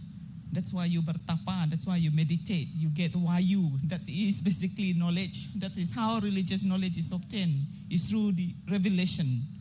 Indigenous knowledge is through experiences. So some if we understand it as a knowledge system, I think this whole debate about, you come and steal ours and you're making money out of us, things like that. So I think the debate should be lifted to a higher realm. That is why I was hoping to get us to get the bigger picture, to look at. If we look at it, then the knowledge, the indigenous knowledge can be boleh disamakan dengan scientific knowledge. As a student, we always wonder, how can we approach the local communities? And as a researcher, we also have the dilemma. Are we, doing the appropriate thing? But if we think that we are learning from the local people, I think we are okay. We learn and then we inform them what we have learned from them. So if you're doing aquatic science and you've found some fish or something that is very unique to them, then inform them. After you have written your dissertation, pass 2 copies so that the JKKK can have a copy. So I think we are all stealing. we only have the knowledge to write, but the knowledge holders are not us, But if we are able to promote, let people know, we identify them, we acknowledge them, I think we are doing okay, So as we are saying about adat, so under Majlis Adat Istiadat, it takes a long time for them to actually gazette one adat. Even adat Melanau, it has been there since 1990 plus. Until today, it's not gazetted. The problem is there's many different groups, coming with different versions, So we need, so why is that our government is not pushing it very hard to get it gazetted immediately? Because we want all the communities, the Melanau communities, to agree. We don't want one adat, based on just one community. So like the adat Kajang now is disputed because 80% of the adat Kajang is based on the Punan community, Punan ethnic groups. But so now Majlis Adat Istiadat is trying to get all the consensus from all the ketua masyarakat, not just penghulu Temenggong, it's ketua kampung. Everybody acknowledge, you agree, the adat is being read out to you, you agree, or then we will gazette it. Then only we will agree, the government will agree to, make it official. So I think it's the respect that we need to have, as researcher, as student, even as a penjawat awam. Now I'm at the ministry. So I think whatever we do, it has to be prior informed consent, like what SBC is doing, yeah? Okay, so you're talking about the essential oil and all that, right? So I think SBC is doing a good job. You're doing on R&D. So this is something that we can help in the sustenance of this traditional knowledge in a way that it can be promoted and commercialized. When the local community sees that there's a value that they can sustain their livelihood, then they are probably more willing, because we all are trying to make ends meet, yeah. So like dancers, yeah. So we are trying to give. So we are talking to Majlis Seni now, is to ensure that there's a limit or actually a minimum payment. So if you get a cultural performance group to perform at a ministerial dinner, so how much should the organizer be paying? Okay, and then if you have a 3-piece band performing, so at least they get this kind of payment, so that we see that our people are more willing to be involved in creative industry, creative arts, performing arts. Yeah, so we don't want them to do it skala hobby saja. Yeah, so that we see that they get that value, the cultural, as a profession, and then they feel appreciated. Then only we can sustain it in a longer, a better way. Thank you. Okay, thank you, Dr. Elena. We have 2 online questions. Can I go to the online questions first, and then I'll go back to the gentleman over there? I'll leave Dato' your question last. Boleh? Okay. All right. Quickly, how do we encourage the indigenous community to be involved in any activity that aim to empower them on preserving traditional knowledge? Yeah. I'll pass this to Dr. Poline.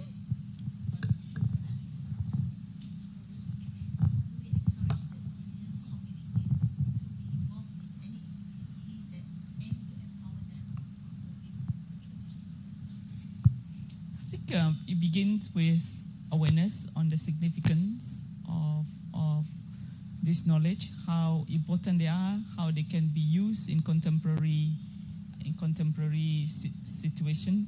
Now, again, going back again, because as I mentioned just now, there is an increasing awareness on the roles and the importance and the significance of indigenous knowledge.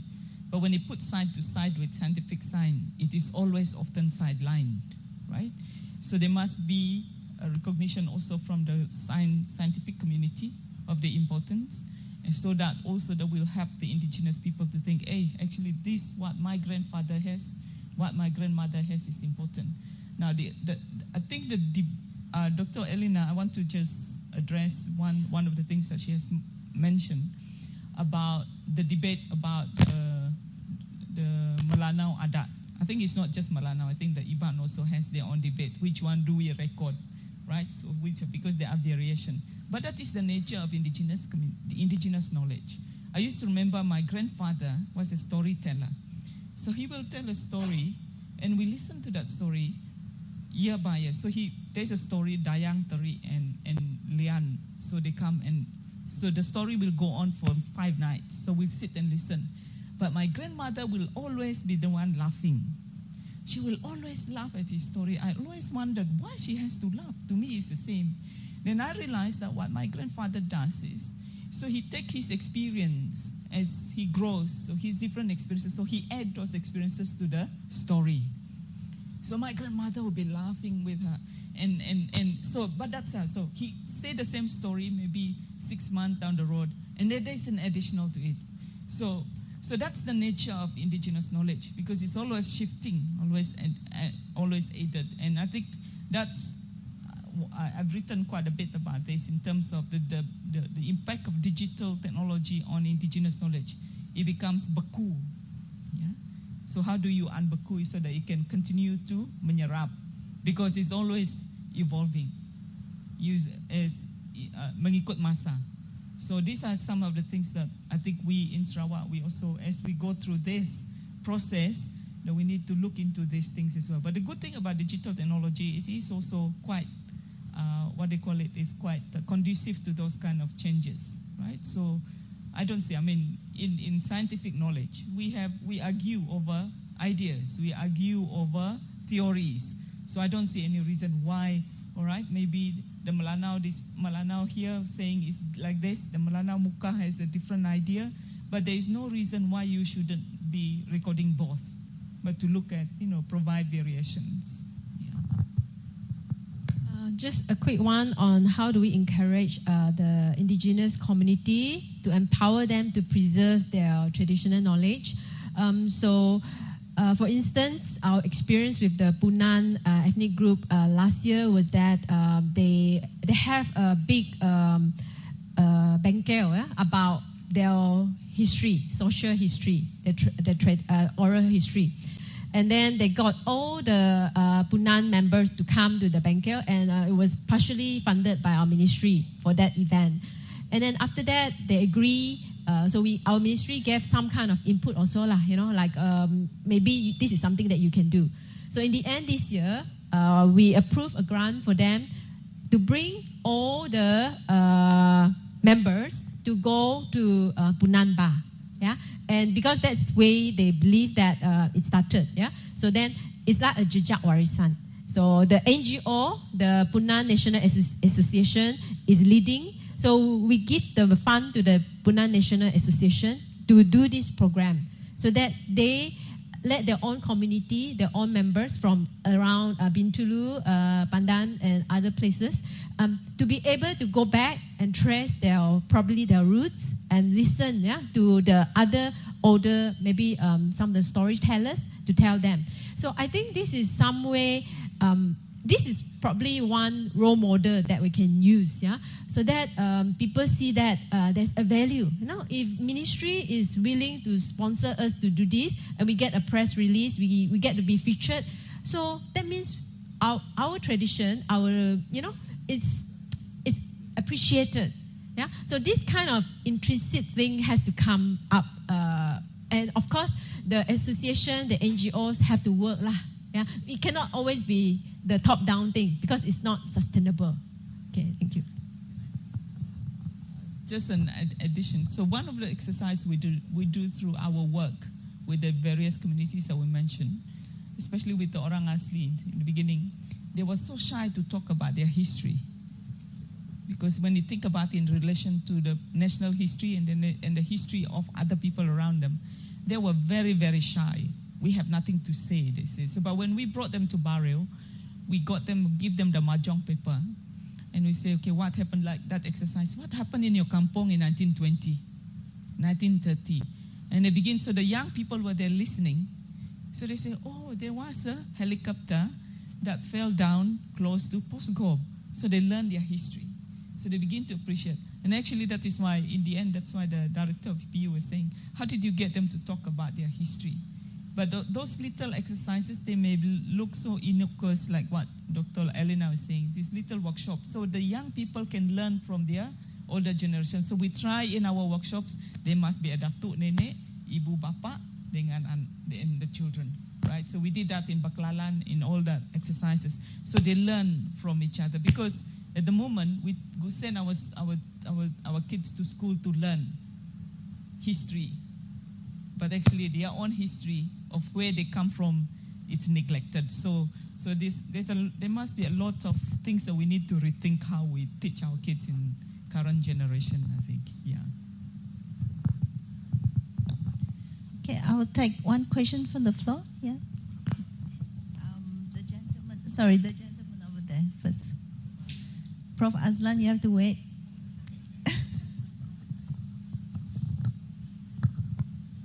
Assalamualaikum and good day to everyone. Dr. Majid Ahmad from Faculty of Medicine and Health Sciences. My question is to Madam Margarita naming and also the Prof. Poline. Regarding to the Sarawak Biodiversity Center, as a young researcher for the ethnobiomedicine, what is the stages or the process and helping process that you can provide to the researcher in doing their research in ethnobiomedicine? Thank you. Sorry, you wanted to know what's the process? The helping process that you can provide to the researcher in doing their ethnobiobasin. Okay. All right. This is very linked to our regulation and our system, the Sarawak online regulation system. Right now, what we have is an online system. Previously, before we had this, researcher has to go to Forest Department to get their permit, go to SPC to get an R&D permit. Then you have so many stops you have to do. Yeah. So with the current system that we have, it was just implemented, I think, early 2019. So with one system, you submit your application, and then it will go through all the other agencies. And approval will be given through that system. And in that sense, it will facilitate the research application. Yeah? And in terms of assisting researchers, at SBC, what we have done is, from our current experience, is that in certain cases, when researchers, they do not have, they need some facilities, yeah, to do extraction and so on and so forth. So they can come and approach us. So we do assist researchers in that sense. I hope that answered your question. Yeah. Dr. Poline, do you have something? No, that's answer your question, right? No, the question only related to Prof. Poline, that to reach, for example, the natural product from different places in Kuching or in Sarawak at all. I mean, pardon, sorry. To reach, for example, the natural products like medicinal plants. Oh. So, is there any also, process to? Oh, okay. When you move natural plants from one place to another, yes. research. Yep. That's her field. Okay. Yeah, you have to get you have to get permission, right, from East. Yeah. Okay, yeah. Basically, under the ordinance itself, we cover Sarawak. Yeah. Any R&D you want to do on the resources here in Sarawak, if you intend to take it out of the state, you need a permit, and you need to state what is the reason behind it. Yeah. And why we have this regulation in place is because a lot of times things have been taken out, yeah, and developed IP and then or commercialized. But at the end of the day, the benefit does not get channeled back to the state. It's the same with traditional knowledge. Like when we are documenting traditional knowledge, the question is, how do we benefit the community? First of all, the documentation itself is we preserve the knowledge, right? That is number one. But other than that, how can we create monetary value or non-monetary value back to the community? So that is always the question that we also ask ourselves. Yeah. Okay. Does that answer your question? Yeah. Okay. But you can come and talk to us anytime. Yeah. All right. Prof. Azlan. Yeah. Okay.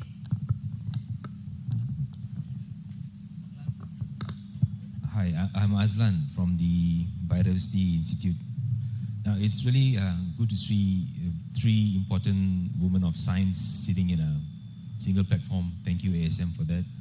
Now, my question is a commentary and a question, and I'll leave it to you guys how to address this. Now that we know that the collapse of many societies and civilization is when people start finishing up their resources around them. Therefore, you see collapse in civilization, and the knowledge goes off with that. And while we know that many sciences to make decisions are already available, for example, logging causes flood, habitat destruction causes extinction. Many of this knowledge are there in textbooks of primary and secondary schools. We know the fact that these will damage our environment. Now, and at many instances, decisions are made for short-term economic gains due to socio-political reasons. As such, what should we be doing differently in order to see a revolutionary shift in promoting planetary health? Make sense?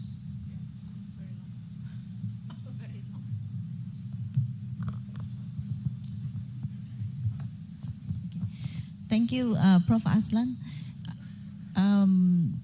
Dr. Poline, with the focus of indigenous knowledge, yeah, and traditional. Let the prof do the talk first. Very good question. How do you shift the paradigm? You know, we've just been through a massive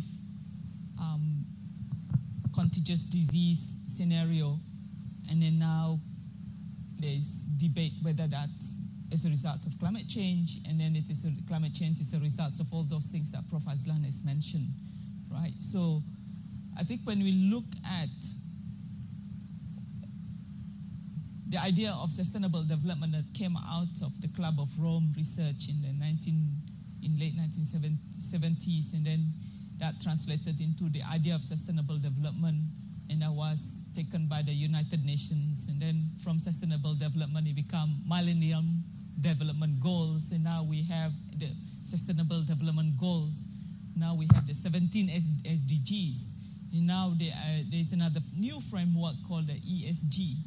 Whether those things can create certain consciousness, can create certain shift, that is a mega big questions.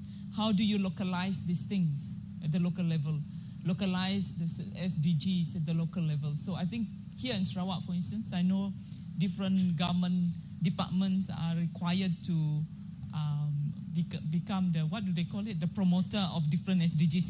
Even here in UNIMAS, we do that, right? So the SDGs is distributed among the different faculties and supposed to be different institutes. Whether we adopt it, that is another question. So I don't know what it will take for people to have a very drastic mindset shift. Like for instance, in the kampong that we work with, in the 60 kampong that we work with, and to get them to think about, well, some people are very critical about whether forest carbon is working for indigenous people. We know that our NGOs are saying that forest carbon is basically doesn't work for the indigenous people.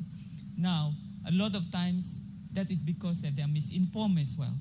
Now, what we do is we try to sit with the indigenous people. What do they understand about conservation and preservation, the impact of forests being harvested in the area? And then we look at and map that against forest carbon, whether there are ideas that they can work together. So because the company now is changing their policy to forest conservation. So they're not going to harvest any natural forest, and then they're going to replant the forest that was harvested with indigenous plant, for instance. Right, so these are things. So how do we get the indigenous and the corporate world to work together rather than being antagonistic, yeah, about things, so that at least they have one common focus that they can work within the environment. So I think to have that mega shift, I think that is what World Economic Forum is trying to do, to coordinate things. I think that's what the diagram was talking about. And then how do we get the indigenous knowledge or other indigenous systems, including religious knowledge, yeah, to be part of that movement to create awareness in addressing those issues that you have mentioned. So we cannot just depend on one type of knowledge. Like what you mentioned, they are all in books. Those are scientific knowledge. Whether they can be translated, whether there's a lot of awareness creation. I think with like many things, it begins with awareness and education. So I think for instance, I give a story. We were talking to the indigenous people about forest carbon. Now you keep the forest, you don't, because these are carbon sink. So now they ask me questions. So is the company now, are we going to chop the tree so that we can go and sell the carbon? So I'm thinking, oh no, this is a completely different, I'm trying to tell. So, but for them, they thought, we store the carbon in the tree so that now we can sell the tree with the carbon inside. So So we have to come up with a different way, trying to explain to them, no, that is not what we're saying. So so these are the things that, so a lot of awareness creation that we need to be done at the ground level. I hope that answers your question. Thank you. For our part, I think we do not, I think our government is open to suggestions. It's just that for NGOs to properly slow talk with the government, for example, we receive requests that certain monuments or certain building is not taken down, and then the NGO will write to us, giving us the background. For example, now the nurses' quarters, so we receive an NGO's appeal that the nurses' quarters in front of the hospital is going to be taken by DID to do a flash flood mitigation center, something like that. And so NGO is trying to, the Sarawak Heritage Society is telling us that, there must be a give and take, okay? If the federal government needs to use that part to do a DID mitigations, and I'm not sure what is it, but DID is going to use it.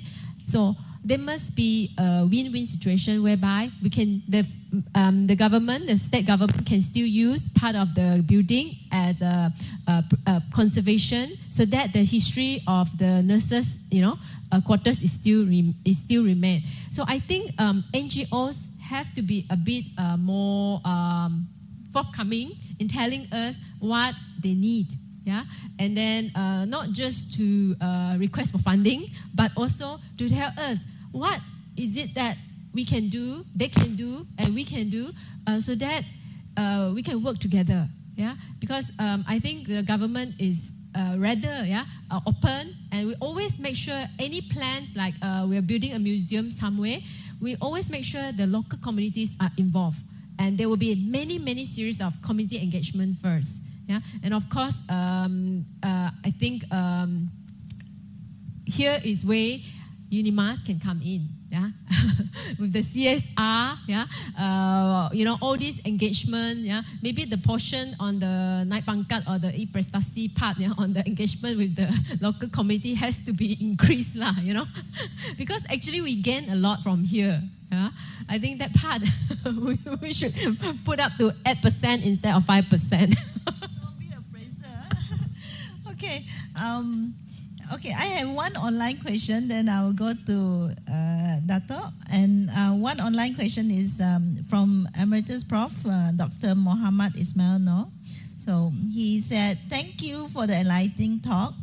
Going back to the theme of planetary health, could you provide some examples of indigenous community projects that has potentially to be supported by the government in line with sustainable planetary health goals? 1 minute.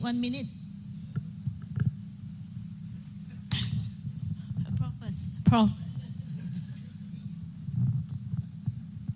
What is the some examples of? Some examples of indigenous community projects that has potential to be supported by the government in line with sustainable planetary health goals. I'll give you an example. I think Dr. Elena mentioned about food pesta all over the country nowadays. When we started the first pesta in Malaysia, that was in Borneo. During that time, I was doing my PhD, and one of the things that when I arrived back to collect data was the area was excised for logging. Now, in the past, when there is logging activities, there's always this blockade activities. The company and the indigenous communities that's affected in the area, they have this contentious meetings. Now, when we look at the forest, then we're saying, oh, actually this is the supermarket for the indigenous people here, for the Klabit people.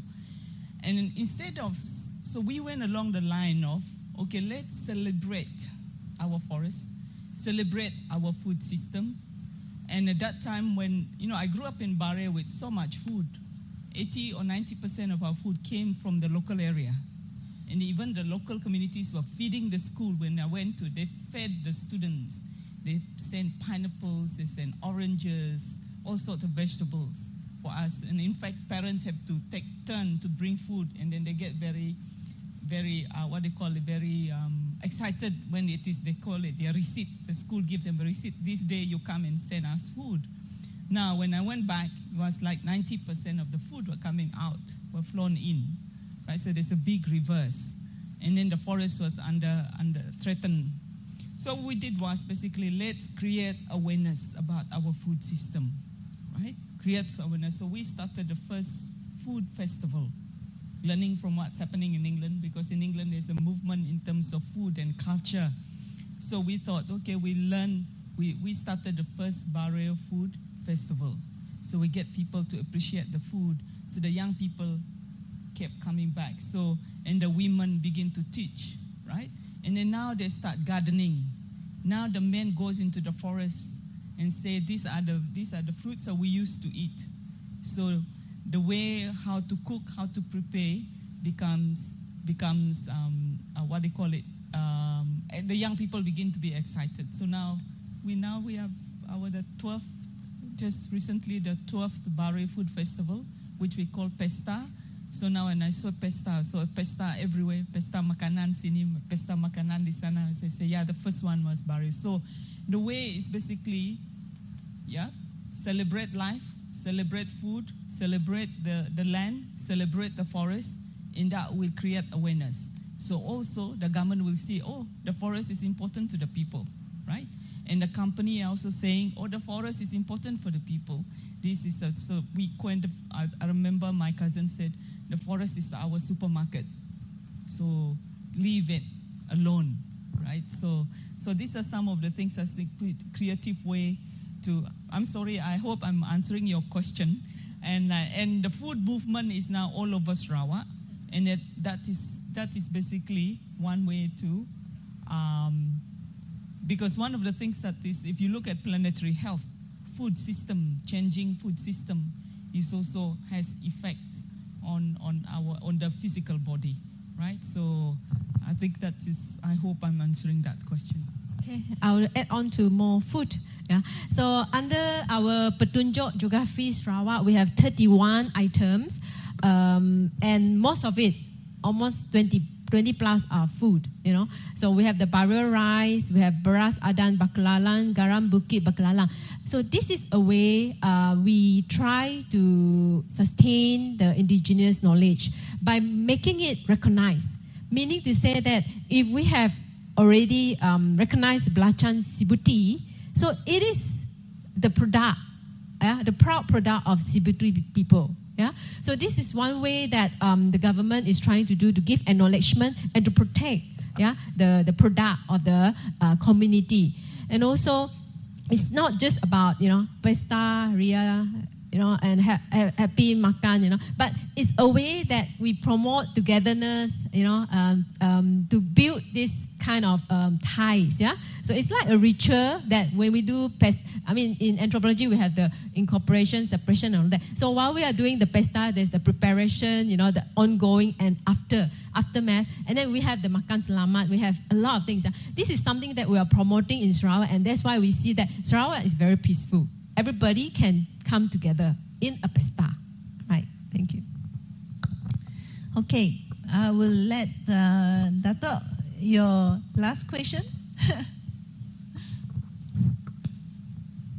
Where should I stand? Because I believe in body language. If you cannot see me, then perhaps you may not appreciate the full meaning of what I'm trying to say. So to help me along, I'll stand here. Thank you, Madam Moderator. For a while, I was concerned that there were no questions forthcoming. That's why I raised my hand. We cannot allow these two excellent speakers to go away scot-free. I personally found both your presentations really excellent and fantastic. I learned so much. If I may allow me to interpret what you just said. Professor Poline provided the structural theoretical framework of how to perceive this alternative knowledge. And Dr. Elena, if I may describe you, a very pragmatic, no-nonsense lady, she's doing exactly what should be done, but she's doing translational work. She's applying the theory in the real situation. So both of you complement each other very well. Okay, so now what is the question here? Let me go back to the notion of post-normal times. What it means is that the old norm, the current norm, is already dead. What is the current norm? It is industrialism. It is seeing nature as mechanical, as linear, deterministic, not organic, basically. But the new norm does not exist. We are in a state of transition.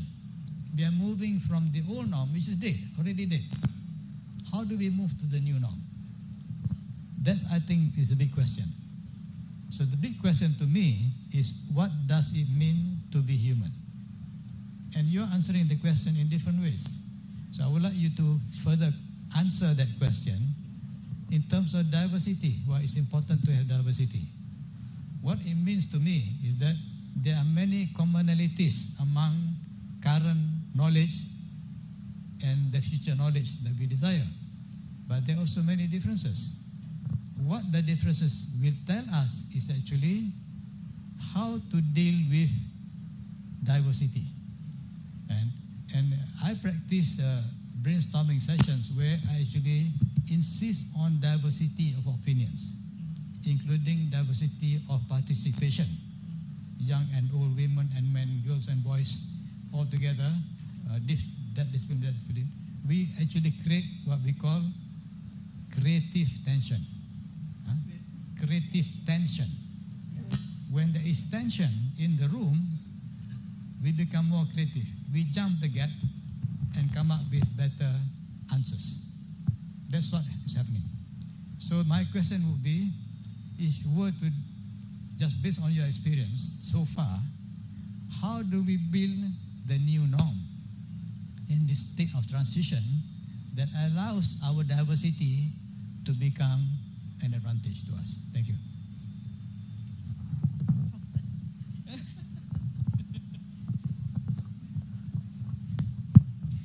That's a very deep but very necessary question to address, I think, because as you mentioned, when you talk about the post-normal, the 3 C's that we have to deal with, right? The contradictions, the complexity, and the chaos. How do you deal with this? Because scientific knowledge have taught us to be very structured, very rational, very bureaucrat, and in fact, actually, if you study the root of computer science, is basically the idea of rationalization that came from Max Weber, right, in Germany. So the idea, the mind of man is so strong that you can order the world. So that's the root of, that came into bureaucracy, the standardization. Today we have all these, all these things that we need to do, the KPI lah, MQA, the education system, and we use IR 0.40, trying to social engineer our students, and then we map them according to all these things that is required, the outcome-based learning, right? So this is the outcome, and then we determine the learning process in order to produce the outcome. Now, if we go along this line, like what Tengku is saying, it doesn't prepare us to the situation that we are in now, transition into and continue to, the world will never go back to where it was before COVID. Now, with all this complexity, so how do we negotiate all this diversity when we are already structured in a certain way? Our mind is structured in a certain way that you can't think beyond the wall, but you don't look at flows of things and ideas and people. So these are the things. I like, we have our PhD group, Daya, which Prof. Jayum is there. And I know him, I mean, he's a gentle soul, but I know in there sometimes he comes up with fiery remarks just to get people to respond. So I think that is creative tension, so that people can respond to it, right? So those, how do we deal with this? Basically, this is something, I guess that is where we need, that's why we cannot depend on one to negotiate this. We cannot depend on one knowledge system. That's where you draw on your religious knowledge, right? Training in terms of your religious, because for instance, for us Klabit people, most of us are Christians, and a lot of people think, oh, you become Christian, meaning your traditional knowledge is gone, your indigenous, your identity is gone, or worse still, they call us, we are experiencing false consciousness under the idea of Christianity. Now I tell them, said, look, it's not necessarily so. And in fact, the reason why the Klabit embrace Christianity is because every value that we hold dearly as Klabit are affirmed by the teaching of the Bible, right? So affirm who you are as a person. We honor friendliness, hospitality, and for the Klabit people, if anyone is hospitable, they think they are Klabit. They will say, oh, that person is like us. That person is Klabit. They just look at the character, regardless of your religion, your ethnic background. They say, that person is Lun Tao. He or she is our people because of the character, because of the value. So regardless. So we have this idea of Lun Tao. So when a person turns up in Borneo, they say, oh, that person is a Lun Tao. He's our people because he's friendly, he's good, he is kind, and all this. So we have that certain ideals. So these are the things I think we cannot just draw on one scientific knowledge to negotiate the future. So religious teaching is very important. It goes down to the family and what we teach in our churches, in our surau, in all our other religious institutions. I think those are the things, because conflict, a little bit nowadays, conflict goes flare up. But I was really encouraged. I was asked to present UNIMAS at the recent Majlis Professor Negara, and I look at the professors there. It gives me hope, because they were all saying, we don't like what is going on in our country. Too much conflict, too much these things. Everything is, sorry, politicians, YBs, whoever were listening, things are being politicized too much. So our suggestion then is, can the Majlis Professor Negara provide a new way, a different way of thinking for the Malaysian society at this stage? Because everything is about conflict, ethnic this, religious this and that. So that is the major narrative. But can we, the academicians, provide a middle road where we can provide a way for our country to come out and be people who are tolerant? Yeah, we appreciate diversity, and we allow people to thrive, yeah, along that line. So I think the academic, what I find about the academic space is, even when we talk about development, is the academic space is a neutral space. Yeah, it's a neutral space where we can have discussion. And those discussions we must also now learn to bring those things into the public space. Be public anthropologists rather than academic anthropologists. Be a public if you're doing physics, bring your physics out there into the public, and so on and so forth. Yeah, Nara, AI, public AI. Right, sorry. So thank you. Yeah, just 2 seconds, because I have to go to Miri for Taste of Borneo. So in this Pesta Taste of Borneo, we have 19 ethnic groups going to feature their ethnic traditional food. So I think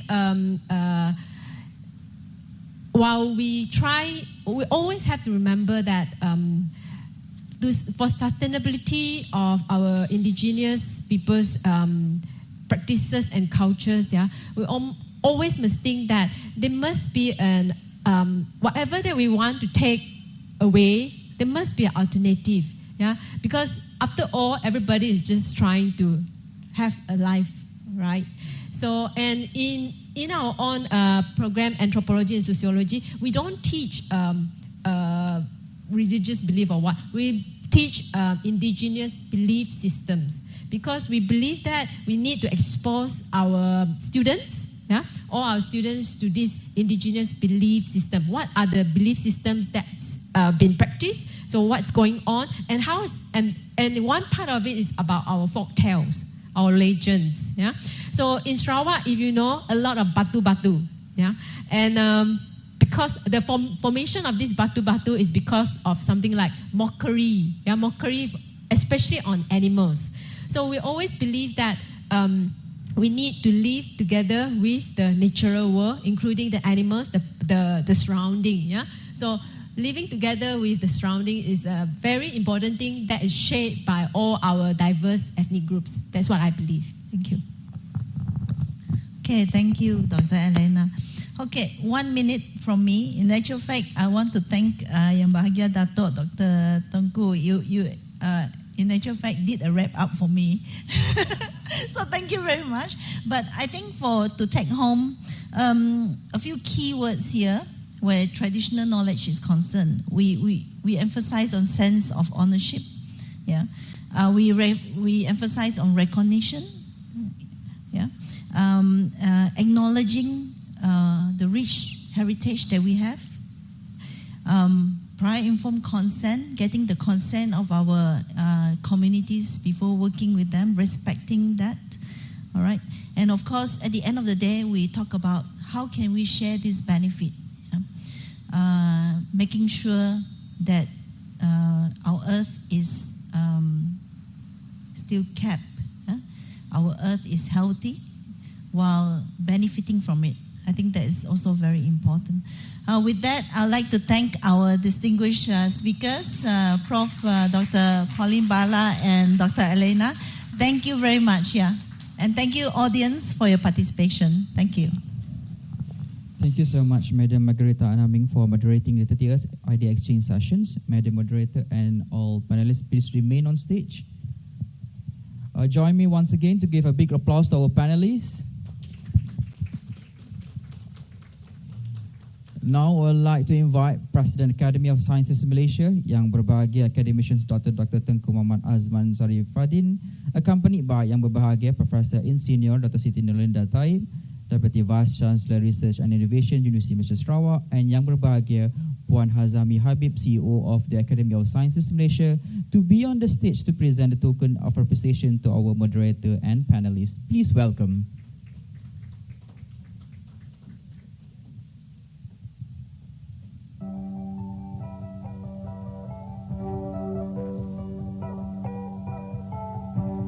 Firstly, I would like to invite our Madam Moderator, Madam Margarita Naming, Deputy CEO, Sarawak Biodiversity Centre.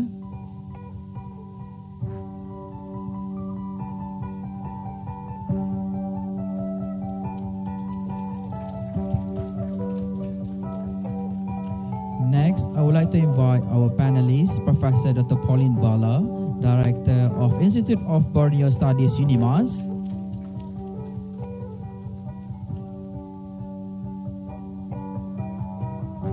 And Dr. Elena Gregoria Chai Chin Fern, Principal Assistant Secretary, Ministry of Tourism, Creative Industry and Performing Arts, Sarawak.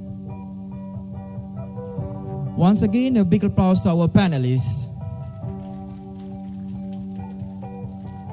Thank you to Yang Berbahagia Academicians, Dr. Tengku Muhammad Azman Zarifadin, and thank you once again to all panelists for your sharing.